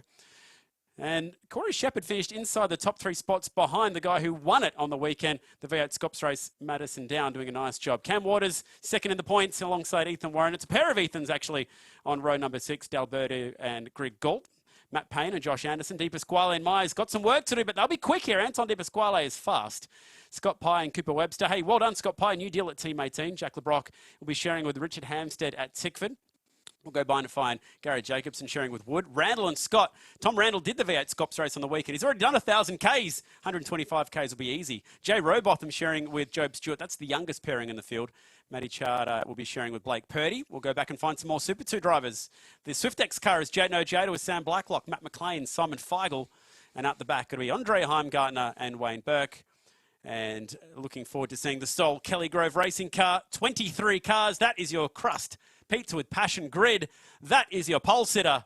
And this is the virtual great race. 125 kilometres. Getting set for what will be race 5 of the championship. 23 supercars virtually shaking the earth at Bathurst. And can Dane Warren continue his charge from outside the top 5? We go racing at the mountain. And watch for a huge spread of different drivers because we do have some All-Stars and some pros. So it's Brody Kostecki, Percat, Stanaway, Kostecki, Mostert, and Tom Randall missed the start of the race and has to start from pit lane. And dropping back through the pack, it's Sam Brabham. So Sam Brabham, a slow start, looking for the first of our pro drivers. Ryan Wood is going to start the Team Sydney car, so watch for Ryan Wood to try and make up some spots, but mainly all-star drivers out there, Jonathan, at the start of this race. Yep, only 2 Pro Series drivers make that 3, with James Scott now entering the car for Tom Randall last minute. Simon Feigl also out there for Shaw Racing. Brilliant start by Brody Kostecki. All he needed to do was lead, heading up to the top of the mountain, and he's done exactly that. Top 18 drivers are all all-stars, so the regulars are in, and they're racing. Now remember, 8 laps is the minimum. So the original strategy here will be drive to lap 8, pit, hand it over to the pro, and they can take it to the checkered flag from there, but you never know what could come your way at Mount Panorama. We're right on board with Chaz Mostert. He's chasing Jake Kostecki down the hill. Already picked up 1 spot since the start of the race ahead of Sam Brabham. Doing a nice job here inside the top 5, Chaz.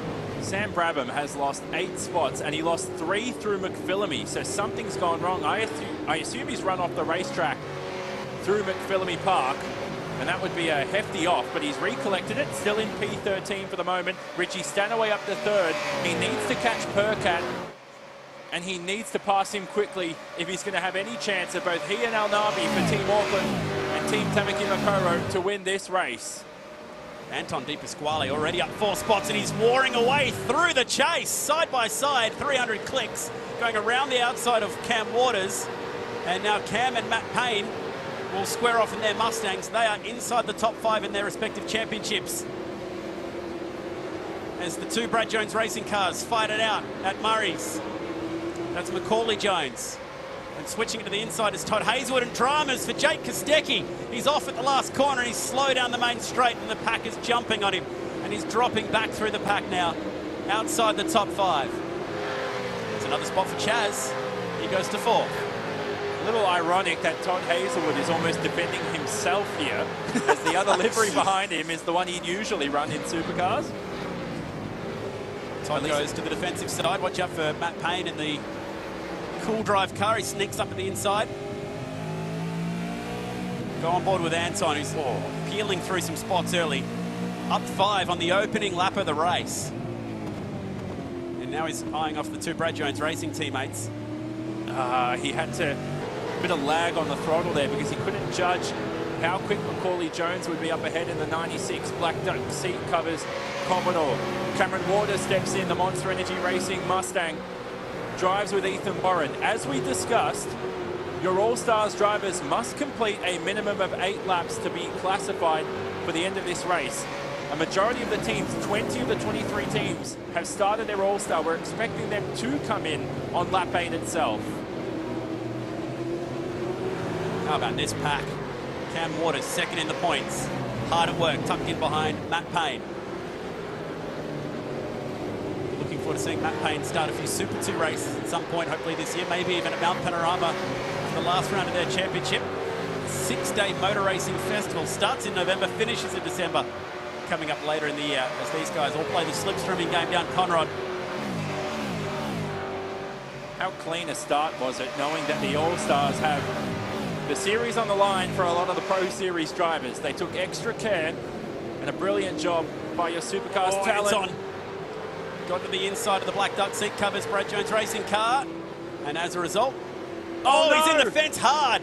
And that's what we're talking about, the cleanliness of the field so far. He's trying to get it pulled up, and bang, huge contact in the background. Matt Charter rips the front of his car off. And Macca is stuck, sitting prone on the racetrack. Oh, unless the engine was blown, he should have drove it into the pit lane. I'd assume the engine was blown. You do have what's called a cash converter's fast repair.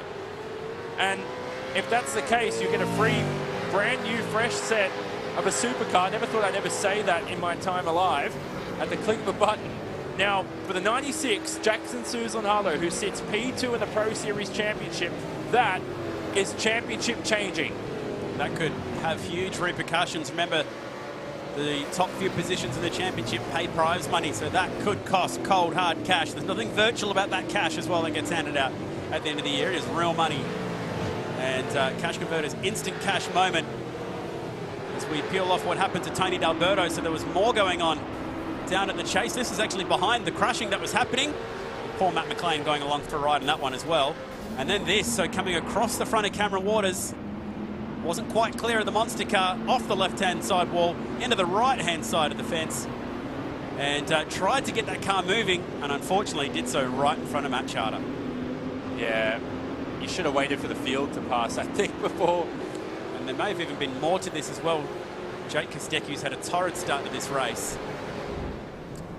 Down at the bottom of Murray's, and at the top of the frame just sliding out. That explains what happened to him on the opening lap of the race and why he's dropped back to the back of the top 10. So, recapping how it sits, Brody Kostecki, Nick Percat and Richie Stanaway. Nick doing a great job inside the top 3 as Gary Jacobson in the Premier car. Actually, no, Ryan Wood, I should say, who's top of the pros so far, going through on Sam Brabham.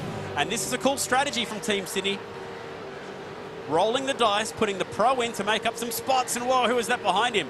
Sideways, Jay Robotham in the Erebus car, arriving almost backwards down at the chase and just escaping, still off the road in the background. Shaw and Partners, new sponsor for that car tonight, and he's going to lose a few spots as a result. Youngest pairing in the field, damage to the right-hand side of that car. Well, will we see Ryan Wood as an all-star in a few years' time? Certainly the 17-year-old trying to make a career work for himself in real racing, as you would call it, or just motorsport. Oh, and here's a battle for P2. Stanaway on Percat. So the time has come for Richie to go for second. Slippery conditions with over 40 degrees of track temp. Percat gives him the room, and the move is done. So Stanaway can go marching now and try and find Brody Kostecki. To show just how good he is at sim racing, paired up with Shane Van Gisbergen to finish third on the weekend in the Bathurst 1000 V8 Scops race, and that is actually 1,000 Ks.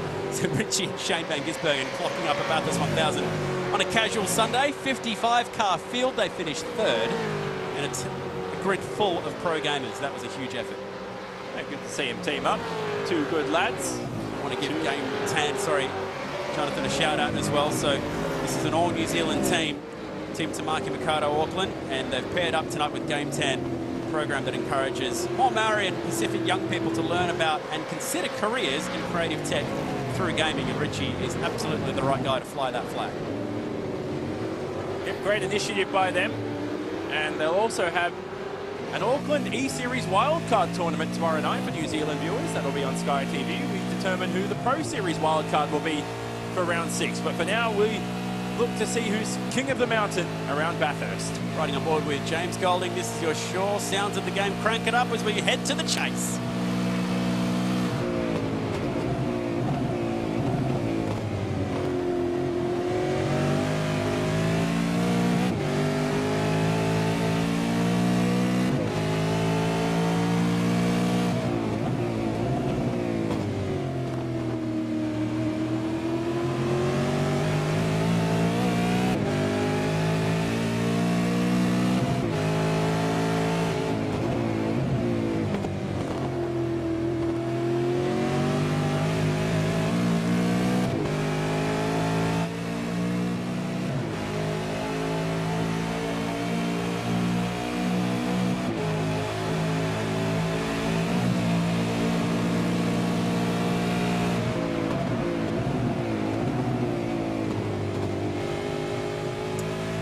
Nice move up towards Griffins and gets the job done.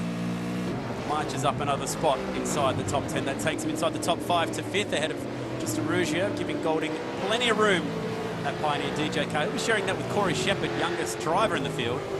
And Corey also on the podium on the weekend in V8 Scott. So they're a chance here at finishing nicely inside the top 5 today. We go back to the SwiftX car of Sam Blacklock, and this is carrying 1 or 2 battle scars down the right-hand side. He's fallen in now behind Andre Heimgartner in the Ned Whiskey car. That is Andre at the wheel. So Jada at the wheel right now in the SwiftX car. Damage to the right-hand side before he hands it over to Sam Blacklock later today. Sam Blacklock, admittedly, has had a rough season, included a race absence.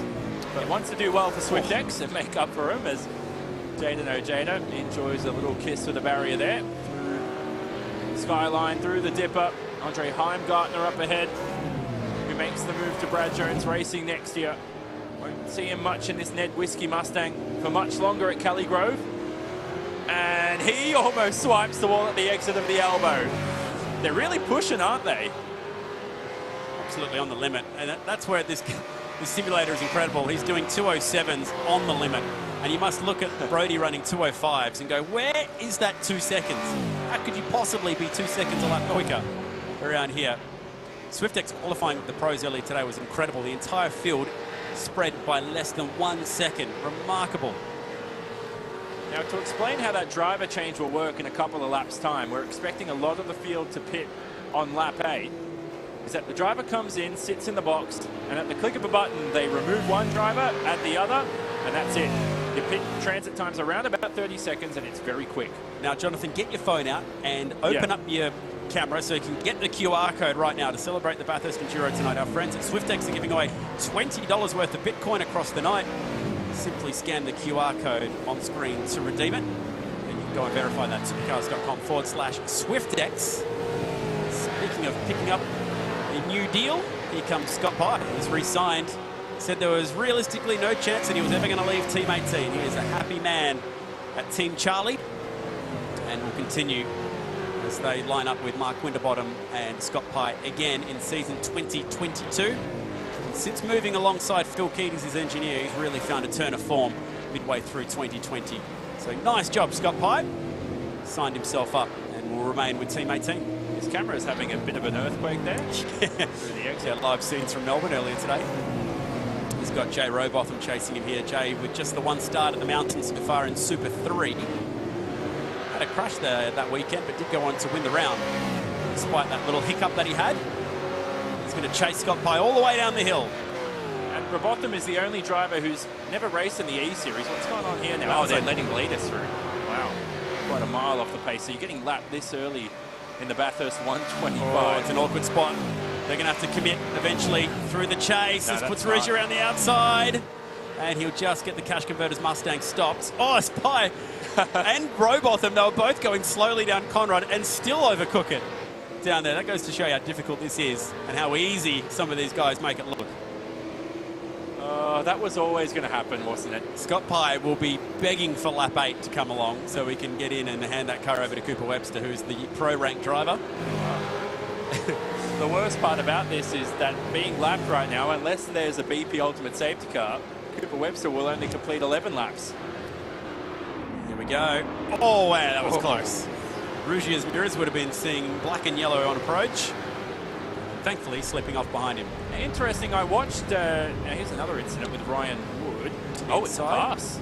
Getting it done on Jake Kostecki at the cutting. Nicely done. Oh, is it over yet? Is it over yet? Oh, nice. Sideways out of the cutting and it gets the job done. That was 1994 Bathurst-esque. Love it. Here is Justin Ruggia, who's enjoying the action, driving along with Emily Jones today in that Cash Converters Mustang. I was about to say before, I watched Shane Van Gisbergen last year on one of his streams. It was at Oran Park, and Jamie Winkup, his teammate, was coming in flying into the braking zone at turn 1 during All-Stars. And this is how good Gizzy is. Actually looking in his mirrors while nailing the apex at full speed and was ready to unwind the steering wheel if a car was going to crash into him. I'm sure Justin Ruggia is capable of the same. Justin, a very experienced iRacer, but also plenty of real-world experience. Very quick in the Aussie racing cars. Also competed in Super 2 for Eggleston. And loving watching this strategy Oh, as he muddles his way through on Todd Hazelwood at the elbow. Coming through, Ryan Wood, the highest ranked pro driver in the field, will be handing that car over to Gary Jacobson. And they won't be pitting on lap 8. He will be going all the way to the end of lap 12. So if you start with your pro, you will go long. If you start with your all-star driver, you will go short in that opening stint. Remember, 8 laps the minimum for the all-star drivers. Now, there's no guarantee that Brody Kostecki and Richie Stanaway are going to pit on lap 8 because they have so much speed as all-stars that they could run a bit longer than lap 8. And give their Pro Series driver fresher rubber to end the event. I think for Kostecki, that's a viable strategy, but I don't like the gap between Stanaway and Nick Percat at the moment. It's only about 1.5 seconds. I think you can cover the undercut. I'm going to have a guesstimate, around about half a second to 7/10. But you never know at Mount Panorama. Not really a high deck track. It's really considered a medium deck track, but man, I don't know what to believe today after SwiftX qualifying. Battle for third. Percat, Mostert with the twin livery on that car. Running it like they did at the ride day at Phillip Island earlier in the year with one sponsor, the MIDI signage and a one, which is just see a bit of a sneak of that, very Bryce Forward-esque. Appliances online, the Chaz Mostert colours going up through the cutting on the right-hand side. Normally nice and close. Normally when you're that far close to the barrier, you normally end up in the wall, such as Jamie Whincup did last year in the Bathurst 1000. Oh, what a cool shot. That camera angle is exactly where it is in the real world. I love how many people tell me that they flick this on and we're absolutely convinced they're watching a real supercars race because it gets you every time. It's the same graphics, it's the same liveries, it's just virtual, but it looks so real. I've bumped into a lot of people who have never seen virtual racing. Some of them never ever seen a supercars race, and I show them this and they're actually like seriously blown away by how good this looks. Oh, wow. Huge tank slapper coming out of the elbow.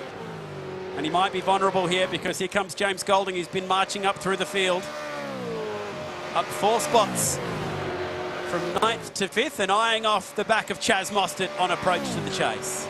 You don't want to swerve too much, as Golding may have a peek into the chase, but thinks better of it. You don't want to swerve too much on the Conrod straight because the drivers have told me there's a lot of bumps through the middle of the straight. That's laser scanned in iRacing, and it can cost you 10th by 10th. The pit window opens and the flurry of cars enter the lane for their first and only stop of the day. So Richie Stanaway and Forzan El Nabi in the Game 10 entry are going to pit on lap 8. And Brody Kostecki goes on. So a flurry of pit stops on lap 8. Brody Kostecki not pitting on this opening lap. Is he vulnerable to an undercut here? Once Forzan El Nabi comes in, Brody has the speed to almost match his co-driver in Jared Filsell. We're also hearing that car 3 is going to pick up a time penalty, and that is Matt Payne and Jordan Anderson. So for Jordan, who's about to hop into that car, they'll be starting behind the 8 ball as Brody works it up through the cutting. And this is going to be a very interesting race. At what point do they pit? They could pit now and block any potential undercut, or go long, given that Brody's so fast, and give Jared Filsell better tyre life to the end of the race. If we were to catch a late race safety car, that would at least give them the chance of having fresher rubber to defend. And Brody can clinch the championship today mathematically, but we don't think he's going to have it done. That's the exit. So El Nabi out first for those who have pitted. He jumps in the car, Jake Burton behind, Dane Warren, your points leader for the Pro Series, now attacking Jake Burton in the Dunlop Racing Commodore. Chaz Mostert did a fantastic job in that car. He has given the championship leader a fighting chance at a podium and hanging on to his points lead with 1 round to go after this one. Well done, Chaz. It could have gone so horribly wrong for them tonight, but he has done a great job. Didn't even just bring that car home in a good spot. He brought it home higher than where it started. 4 guys not pitting yet. Oh, Brody Kostecki, the only all-star yet to pit. Kostecki, then it's Ryan Wood, James Scott, Simon Feigl going deep into the opening part of this race. Now I heard somebody swipe the wall at the cutting. Pretty sure you at home, you viewers, maybe you heard that too if you cranked it up. If you still got the volume cranked up from the sure sounds of the game, well done. It'll be very loud here in the evening. Waking the neighbours up, waking the kids up. So El Nabi trying to run away from the points leader, Dane Warren. And for Dane, this would be a track that he would dearly love to get a win at as Brody goes around again. So he's going deep into as far as he can go. Now, there is no minimum lap for the pro driver. There's just a minimum lap for the All-Stars. So technically, Brodie can go all the way to the very last lap. You do have to do a driver change at some point. So he can go all the way to lap 19 if he wants. Our deltas in supercars, it's a 47.1 second loss by making a stop. He's currently 56.6 seconds behind Forza and Al Nabi. Now that's not accurate. We don't think it's exactly it. Ahead, sorry, excuse me. And we think he's got him covered for the moment, but it depends on Al Nabi's pace. Al Nabi's catching him 10th by 10th, sector by sector, but at the moment it's just not enough. And Brodie Kostecki can stay in that car.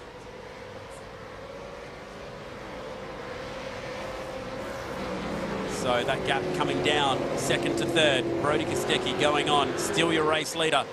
And the lap time, 2:05.5. So let's compare lap times here. This will give us an idea of his pace compared to the pros. 2:05.5 last lap. Now we just saw 2:06s coming out of pit lane. And Ryan Wood going on for a 2:06 in the background. So Brodie the quickest out of the top four, despite the fact that these guys have been up against the All-Stars and the pros. As we check out the BP Ultimate car. And how about this? We've gone from one sim to the other. So Thomas Randall was due to be starting this race in the other car, made a last-minute call to switch it to his new open wheel sim at Dream Simulation. And that is the view as James Scott, his co-driver, does the lap. So one sim not quite right. And imagine having a couple of sims in your workshop, both worth around 30 grand that you can just jump between. That's his dad's workshop too, so credit to him for letting him run the company through there. Brodie Kostecki is in, your leader, and you'll hand the reins and literally hand the keys to Jared Filsell to end this race. Will they claim the championship trophy? I don't think so for Brodie Kostecki, but a chance to win this race for Jared Filsell. Al Nabi's last lap was a 5.5. Dane Warren slightly caught up in the traffic, a 6.0, but that was coming out of the pit. So this will be their first proper flying lap, and it will give us a chance to compare at the stripe. If Al Nabi has been able to maybe rattle out a couple of 2:04s, which would be very difficult in these hot conditions, it might be enough to try and close the gap as they do their driver change. They have had some pit stop dramas, Jared Filsell, recently, with longer pit stops than any other driver. Hopefully, for their sake, that's fixed tonight. Car has dropped, driver change happening. And still waiting for Forza Al Nabi to get his way onto the front straight. Looking forward to seeing what the lap time is here for Forza as the boost car has dropped. Jared Filsell on his way, 2:04.7 for Al Nabi. So the gap would have closed, but have a look at how good that stint was from Brodie Kostecki and how quick that pit stop was to get comfortably further up the road. Yep, quick pit stop. Let's make sure the seatbelts virtually are strapped in. Hopefully the driver change is all safe. It surely will be at the click of a button. Brilliant stuff now, and this should see Jared Filsell and Brodie Kostecki to the checkered flag, bar any potential BP Ultimate Safety Car interventions. But if there is one that bunches up the field, we know they'll have the precious rubber. But the call will be at the moment, they need to prepare. Do we box if a safety car is called? You don't want to be first when a BP Ultimate Safety Car is called and be the sitting duck at the restart on old rubber. Yeah, that is a good point. And that'll be a very difficult restart for the pro drivers, particularly the All-Stars filling in for the guys who've gone long here. Ryan Wood, James Scott and Simon Feigl as the fight for second is on. We say second, it's actually the fight for fifth at the moment, but after the front three pit, it will be the fight for second. The Game 10 Commodore is running down the hill fast because the championship leader is filling those mirrors. Now, critical for the championship as well, and what's vital, is that Jackson Suslin-Harlow will not be classified for this race of completing 75% of the distance as Ryan Wood dives into the lane and will hand the keys to Gary Jacobson. And what that means for Suslin-Harlow is he scores no points, not even the 36 points, as Dane Warren makes a move here on Forza Al Nabi for P2. Side by side through the chase, and Dane Warren, the championship leader, has made the move stick. And that was well done. So yeah, dramas for Jackson Suslin-Harlow. That'll be addressed post-race, as he is clearly going to be losing some points tonight. Jake Burton inside the top three in the championship, part of this fight, and we're looking at the back of Forza Al Nabi's car, trying to get that Brad Jones racing car on the podium tonight. Well, chance for Al Nabi to fight back here on the mountain straight. can get a good slipstream, a good drive. Dane Warren will be a sitting duck with no toe up ahead of him. But he's very quick, Dane Warren. He does open wheel-esque stuff when he maneuvers that car on the defensive. He makes it look like it's half the weight it actually is. It's the first time that he hasn't been leading a race this season. So now he's got some work to do to try and chase down Jared Filsell. It's a fair old gap of about 7 seconds to do it. 6.5 seconds and counting at the moment. But he's clear of Forza El Nabi for now. And now, oh yeah, come on. I was going to say, we have had some pit stops. So the lap 12 number has come up for one or two guys at the front of the field. Simon Feigl, the last car to stay up, will be pitting at the end of this lap because he'll need to hand that over in time for the 8 laps to happen. Oh, that was a wild moment. Susan Harlow's out on the racetrack. Did he hear me in commentary? He's back out there. Yeah, he wasn't out there. Got that quick repair happening. Oh, the quick repair. I'm pretty sure, I've read the sup regs, it's there. So, I'm a bit confused with how that's worked there because he needs those 33 or 36 points for scoring a finish in P23. And remember, top 5 positions in the Pro Series pay prizes. $10,000 for the winner, $7,500 for P2, $5,000 for P3. This could drop Susan Harlow out of the top 5. So Dane Warren desperately trying to close that gap down. It Oh, sits no. at 6.5 seconds and he's sideways. And El Nabi did a really good job to not turn him around. A gasp from Jonathan in the commentary box because that was a moment he has to just drive semi-defensively. In the rear of this car is dancing around and again he's wide. And he loses 2 spots this time. The championship leader dropping back. For the first time, a slight chink in the armour of Dane Warren in season 2021. Keep your cool, Dane. All you need to do is finish and score some points. No need to get aggressive, no need to get angry right now. I need to take another look at it and see whether or not El Nabi made contact. Is he trying to redress the position? We think so, as Blake Purdy here makes a move on Gary Jacobson, the All-Star versus the Pro driver. So this is interesting because Gary Jacobson's car was up 5 spots at the start of the race, and now it's going to be a fight for him as we go back to this fight inside the podium. And yet trying to redress that spot, and as a result, El Nabi losing a few spots, and Corey Shepherd likes what he can see. He wants a fight as these two try and redress, and he nearly picked up a spotter as a result, but Jake Burton was the huge winner out of all of that. Another famous redress scenario, courtesy of an incident at the chase, nearly scattering the field, and Jake Burton comes out on top. We've got everything supercars in this race, from redressing to the Bathurst racetrack to even, it reminds you of 2010 and the finale with just completing laps to score points for Susan Harlow for the championship. We've got everything here on the E-Series on a Wednesday night. That was a tight one. And yeah, just enough contact to shove Dane Warren wide. It was hard to tell from the camera angle if he'd hit him or not, but clearly he thought he gave him a nudge because he tried to redress it. Hops back behind the Walkinshaw Andretti United car. Sometimes the race stewards in Ben Rothberg, James Cowan, the race director, they'll actually tell the drivers to readdress as soon as possible, so they may have gotten the call from race control as well. Jared Filsell, 8 seconds clear of the field, and tyre life better to the tune of 2 laps. It is looking good for Erebus today at the mountain. Winners for real in 2018, I think it was. Seems a while ago now, and hopefully they're going to go back to victory lane today. And we're hearing BP Ultimate safety car is about to be deployed, and that gap will diminish. And clearly that is not good news for the pro drivers in the field, who are going to go falling back through the pack. BP Ultimate safety car rolls on out. And Erebus trying to get their second win at the mountain, albeit virtually. Dave Reynolds' famous 2017 win, nearly backed it up in 2018. And there is the BP Ultimate beautiful safety car. Not the first time we've seen this glorious Ford GT at Mount Panorama. I feel like I could jump that car if it drove over me. And there is our safety car driver, Josh Muggleton. Eyes on the road, Josh. I've never seen Josh and Bert in the same room at the same time. BP Ultimate colours. They do look very similar.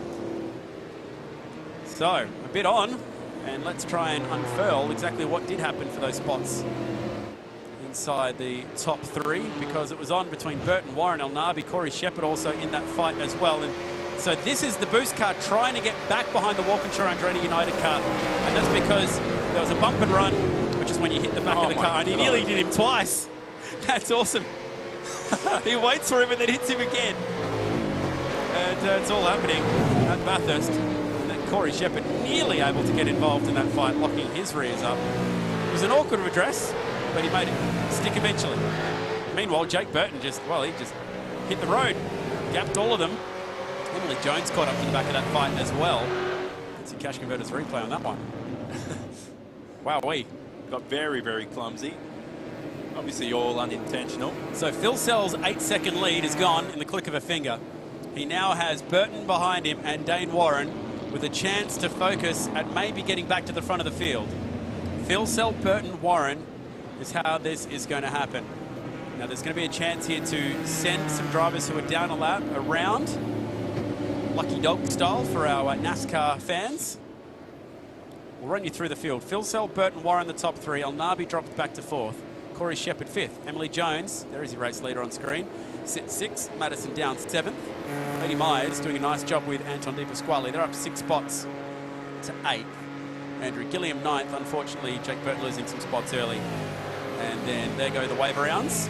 Ethan Warren rounding out your top 10. Gary Jacobson's going to have his hands full on this restart as he gets ready to launch out of 11th position. But they're up 6 spots, so a great job from them. And also Tom Randall, who'll be starting 13th on the restart. He's got Josh Anderson, Wayne Burke, Sam Blacklock, and also Matt McLean lining up behind him.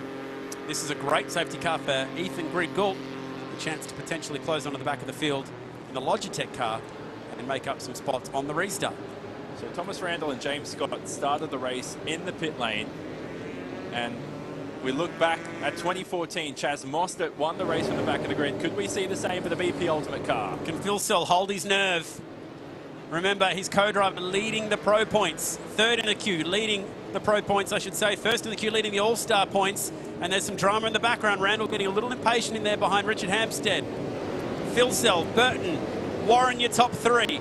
Waiting, waiting, waiting. The drafting and slipstreaming up Mountain Straight's going to be a lot of fun. And Burton's gone with him. He absolutely has a chance to take the lead. And look at Randall in the background, all the way to the pit wall, to the inside of Gary Jacobson. It's going to be on at turn 1. Watch for the background, because there's going to be drama here. And yes, there goes Ethan Warren, the monster car. And that's 2nd in the points, Cam Waters, losing a chunk of time and a chunk of points as the fight is on at turn 2. Is Burton close enough to the back of Phil Sell? No, he's not. Corey Shepherd side by side with Emily Jones. That's for 5th in this motor race. Fun restart, plenty going on. And the pressure is on the shoulders of Jared Phil Sell. Has he got it in him? He and Jake Burton have been so evenly covered in pace and speed so far this year. We've seen it all season long. They've been scrapping in the back half of the race. Usually they're chasing down Dane Warren, and this is a great first lap back to speed here for the boost car. Top 4 have broken away from the Pioneer DJ car of Corey Shepherd. 4-horse race for the victory. The battle for P1 is not over. You've got the slipstream across Conrod Straight. You've got Dane Warren, series leader in 3rd. Forzen Al Nabi, 1 career podium in his first ever race in the E-Series. Never been back since. Looking for it today with Richie Stanaway. This is Burton's best chance. Needs to be close enough to engage the slipstream down Conrod. I don't think he's there. Dane Warren might be close enough though to the back of the Brad Jones Racing Dunlop car. Are they going to play the game? Yes. There goes the weaving. Trying to break that toe. No one looks close enough this time by. Through the chase.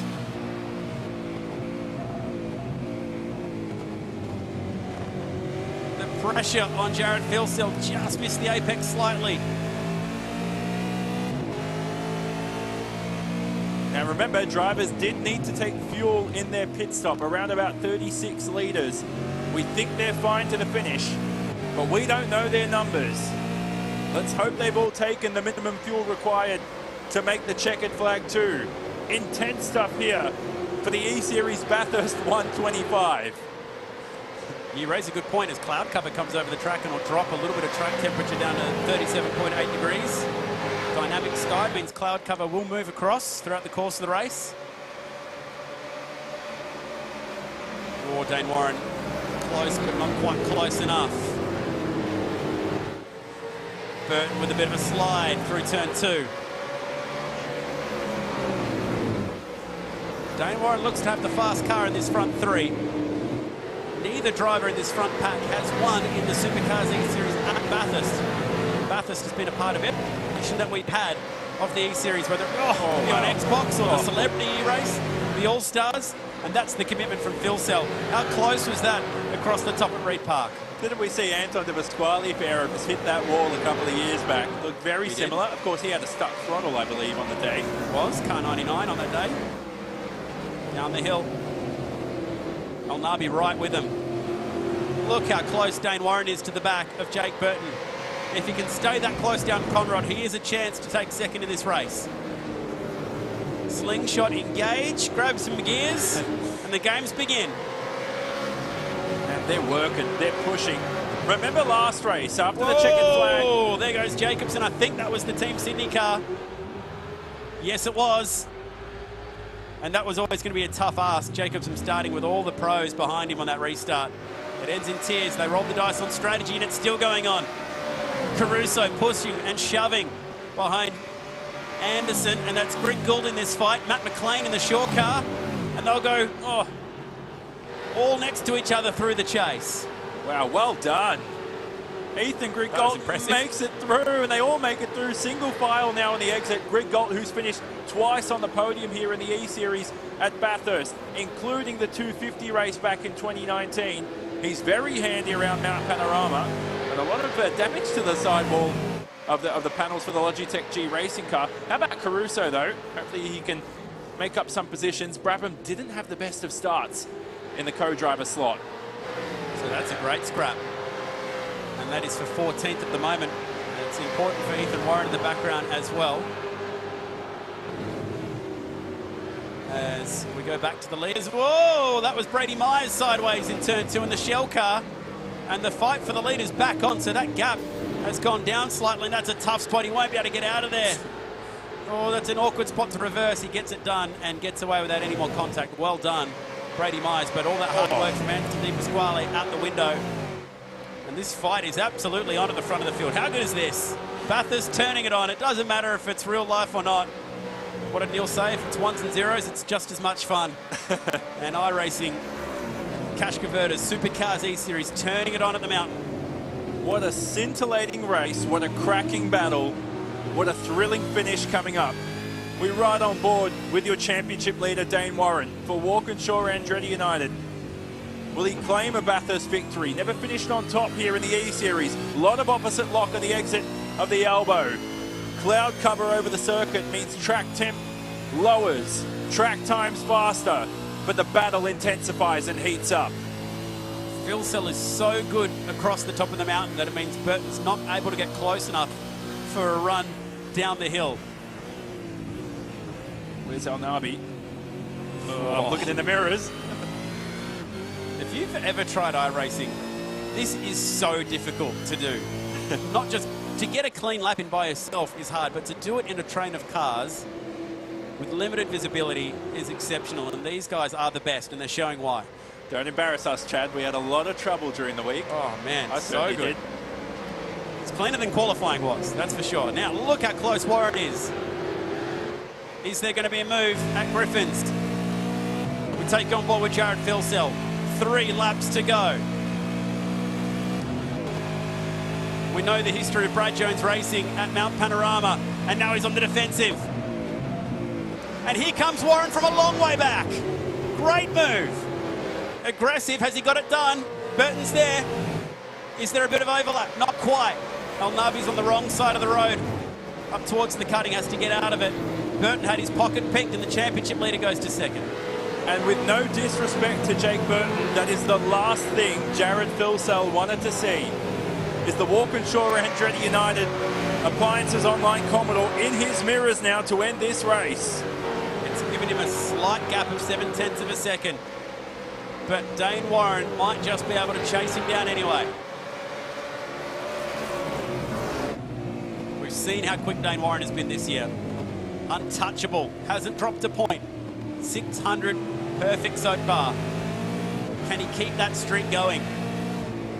He's got 2.5 laps to chase down Jared Filsell, and he'll take a chunk of time out of him down the straight. Burton's been quick across the top. Might have a chance here at getting that spot back. And live championship points too. Warren still leads from Jake Burton from Jared Filsell as Susan Harlow drops out of the second position.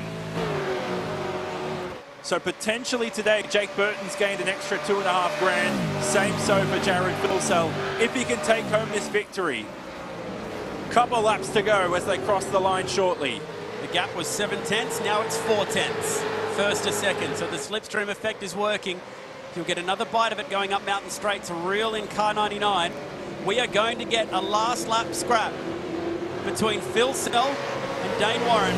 Jake Burton in there as well, ready to pick up the pieces. 2 to go at Mount Panorama.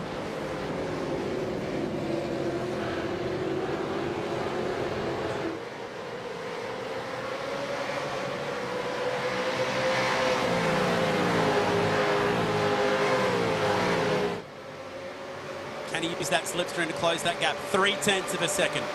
0.2 of a second. He's there. We've had some awesome finishes. We've had some awesome finishes over the year. I'm thinking back to now what years? 2014 was great. 2013 was great. 2011 awesome. was great. 2006 was great. We're going to get a virtual one here today. Oh, so slow coming out of the cutting and through Reed Park. Dane Warren's in with a shot here to make a move. He's oh so close through the top of the mountain, past the middle grade to McPhillamy. We could see a pass for the lead. Oh, and he's got that car squirrely through the apex of McPhillamy. Needs to throw this car down the hill and stay close enough to be able to, whoa, on the curb, Scott McLaughlin style. Down through Skyline, needs to stay close enough to the 99 to have a crack down Conrod and into the chase. The slipstream effect is so big in iRacing. Can he stay with him? Second last time out of the elbow. And that was a great exit from Dane Warren. He's closer than he's been before. 0.3 of a second down the straight, and he will be there when they arrive at the chase. You might as well swerve 2, 3, 4 times. Normally stewards don't penalise it much in the closing laps of a race. Here he comes, reeling him in, here he comes. Now where does he put car 99 down here at the bottom of the hill? He goes defensive. Warren backs out of it for now. This is on. One last lap around the mountain. Filsell versus Warren. Burton and Elnabi are there. And Shepherd closing in as well. Will they finish the way they stand? Last lap at the mountain. Bit of advice, if you've watched Bathurst in the past decade, I would not advise going around the outside of Griffin's Bend. You have to save it to the end of Conrod and through the chase. Can he pull the same move that he pulled on Jake Burton? That was awesome. Surprise. The element of surprise was there. Surely Filsell goes to the defensive side. He does. He moves it over. Warren has a look. No, he's not going to go the long way around like Wingcup tried in 2013. He stays there.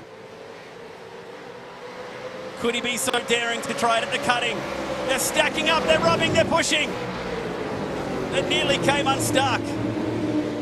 Filsell knows where he can be slow to try and back them up, and this train is getting longer and longer. Last time by 2:05.5. They're doing 2:05.1s further back in the pack, so they are closing it up. Last time across the top. A virtual Bathurst Classic. Filsell needs to be perfect down the hill. Dane Warren will have another chance. Maybe the elbow, that's where it worked for Chaz Most in 2014 and for Matt Campbell at the 12 hour.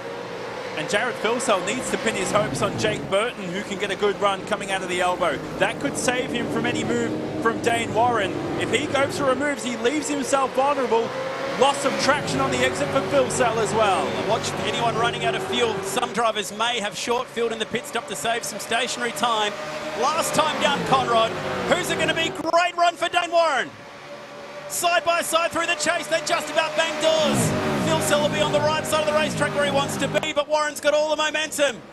They rub doors just about, and Filsell prevails. Is that the race defending move as Jake Burton gets the run now in the Dunlop car? Last corner, what a race. Burton throws everything at him. Filsell goes defensive. A race that is off the Richter scale. They go 3 wide to the finish. What a race. Phil Sell wins it. An absolute classic. One of the best Supercars E-Series races we have ever seen. The clean racing all the way to the end then was fabulous. Phil Sell, Warren, Burton, what a finish. Brody Kostecki and Jared Philsell drove superbly today. What a victory for Philsell, the 5th of his E-Series career. One I'll never forget. That goes down with a real Bathurst 1000 for a cracker of a finish. Amazing stuff. We're out of breath. That was awesome. 0.8 of a second cover the top 5. What a race. And Jared Philsell breaks the streak of Dane Warren. Brody Kostecki wins at the mountain as well. Off a great first stint. He built an 8-second gap pretty much for Jared Philsell in the opening part of that race. Jake Burton in there as well. And how about that? The streak is over for Walkinshaw Andretti United. An Erebus strike back. Brody Kostecki extends the All-Star lead. Philsell closes the gap slightly in the pros. But Dane Warren, if you're going to drop some points, at least drop it back to second. Great job. Percat and Burton on the podium today. Percat's been on the podium plenty of times at the mountain with Brad Jones Racing as well. And Stanaway and El Nabi just missing the podium today. Great drive from Jordan Caruso to get that car back up to 12th. Cam Waters second in the points in the All-Stars. That's a bundle of points that he's going to lose today. And man, that was awesome. A thoroughly entertaining race. Let's relive it. Bosch race highlights of what was a scintillating 20 laps that had just about everything. And from the wave of the green flag, it was majority All-Stars in the field at that point. Brody Kostecki leading the field.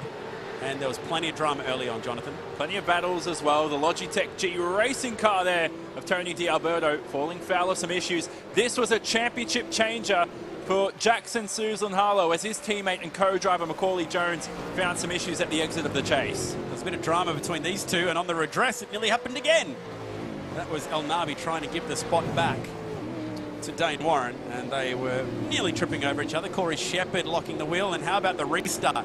Now watch for the Monster Energy car. Ethan Warren on the curbs, finished off nicely, and that was their charge done. Anton De Pasquale did a great job to get that car up the field. Unfortunately for Corey Shepherd, it ended in defence, sorry, Brady Myers, I should say. And then this fight, late in the race, what a move. Dane Warren to wrestle second away from Jake Burton. In the dying stages of the race after the BP Ultimate Safety Car, he set his sights firmly on Jared Philsell. He chased, he got close, he threw everything at him. How about the run that he had on the last lap? They went side by side through the chase. He tried the outside move. They raced each other hard and fair. They hit their marks, but it was Jared Philsell who was able to prevail. And how about this for a photo finish? Print that off and put it on your wall. Jared Philsell, great job. Erebus get the job done. Neil, that was fabulous. There's a reason why we call it the Great Race, or is it the Great Track? Because time and again the place turns on some extraordinary motor racing, and a glimpse of the last 10 years of the real race at Mount Panorama will show you that an extraordinary number of those races have been separated for victory by less than 1 second, sometimes only a tenth or two. Outstanding display by a whole bunch of drivers. We're nearly out of time, but I quickly want to go to Jared and to Brody because that was an awesome performance. Brody, well done. You've got to be happy with that one. Yeah, it's pretty stoked to get another win. That's 3 in a row for me, and first one for Jared this season, so it's pretty cool to come away with that. The safety car definitely spiced things up at the end there, and just want to thank everyone that's watching from home. I know it's not the real thing, but yeah, we'll be back racing again soon. Appreciate you taking time for the Shore Live chat. It was a beautiful start and you built a great gap. And on the subject of great gaps, Jared, at one point there you had 8 seconds up your sleeve before the BP Ultimate Safety Car came out, and boy, you had to fight for that one in the last few laps. Yeah, it was an untimely safety car, but I do get it. Definitely kept me on my toes towards the end there. That was yeah, a bit more of a race than I bargained for when I came out of the pits, but it's good to put on a show for all the guys and girls that are watching at home. It was a great show. Thanks very much for having a chat to us. Well done to Brody. Well done to Jared. The victory for this evening. Don't forget, we'd like to hear from you. Let us know who your Repco top performer is, and we look forward to your company again next week. We're off to the Hungaroring, and we're also off to Watkins Glen in New York. That's 7 days from now for the grand finale for the Cash Converters Supercars E-Series. See you then.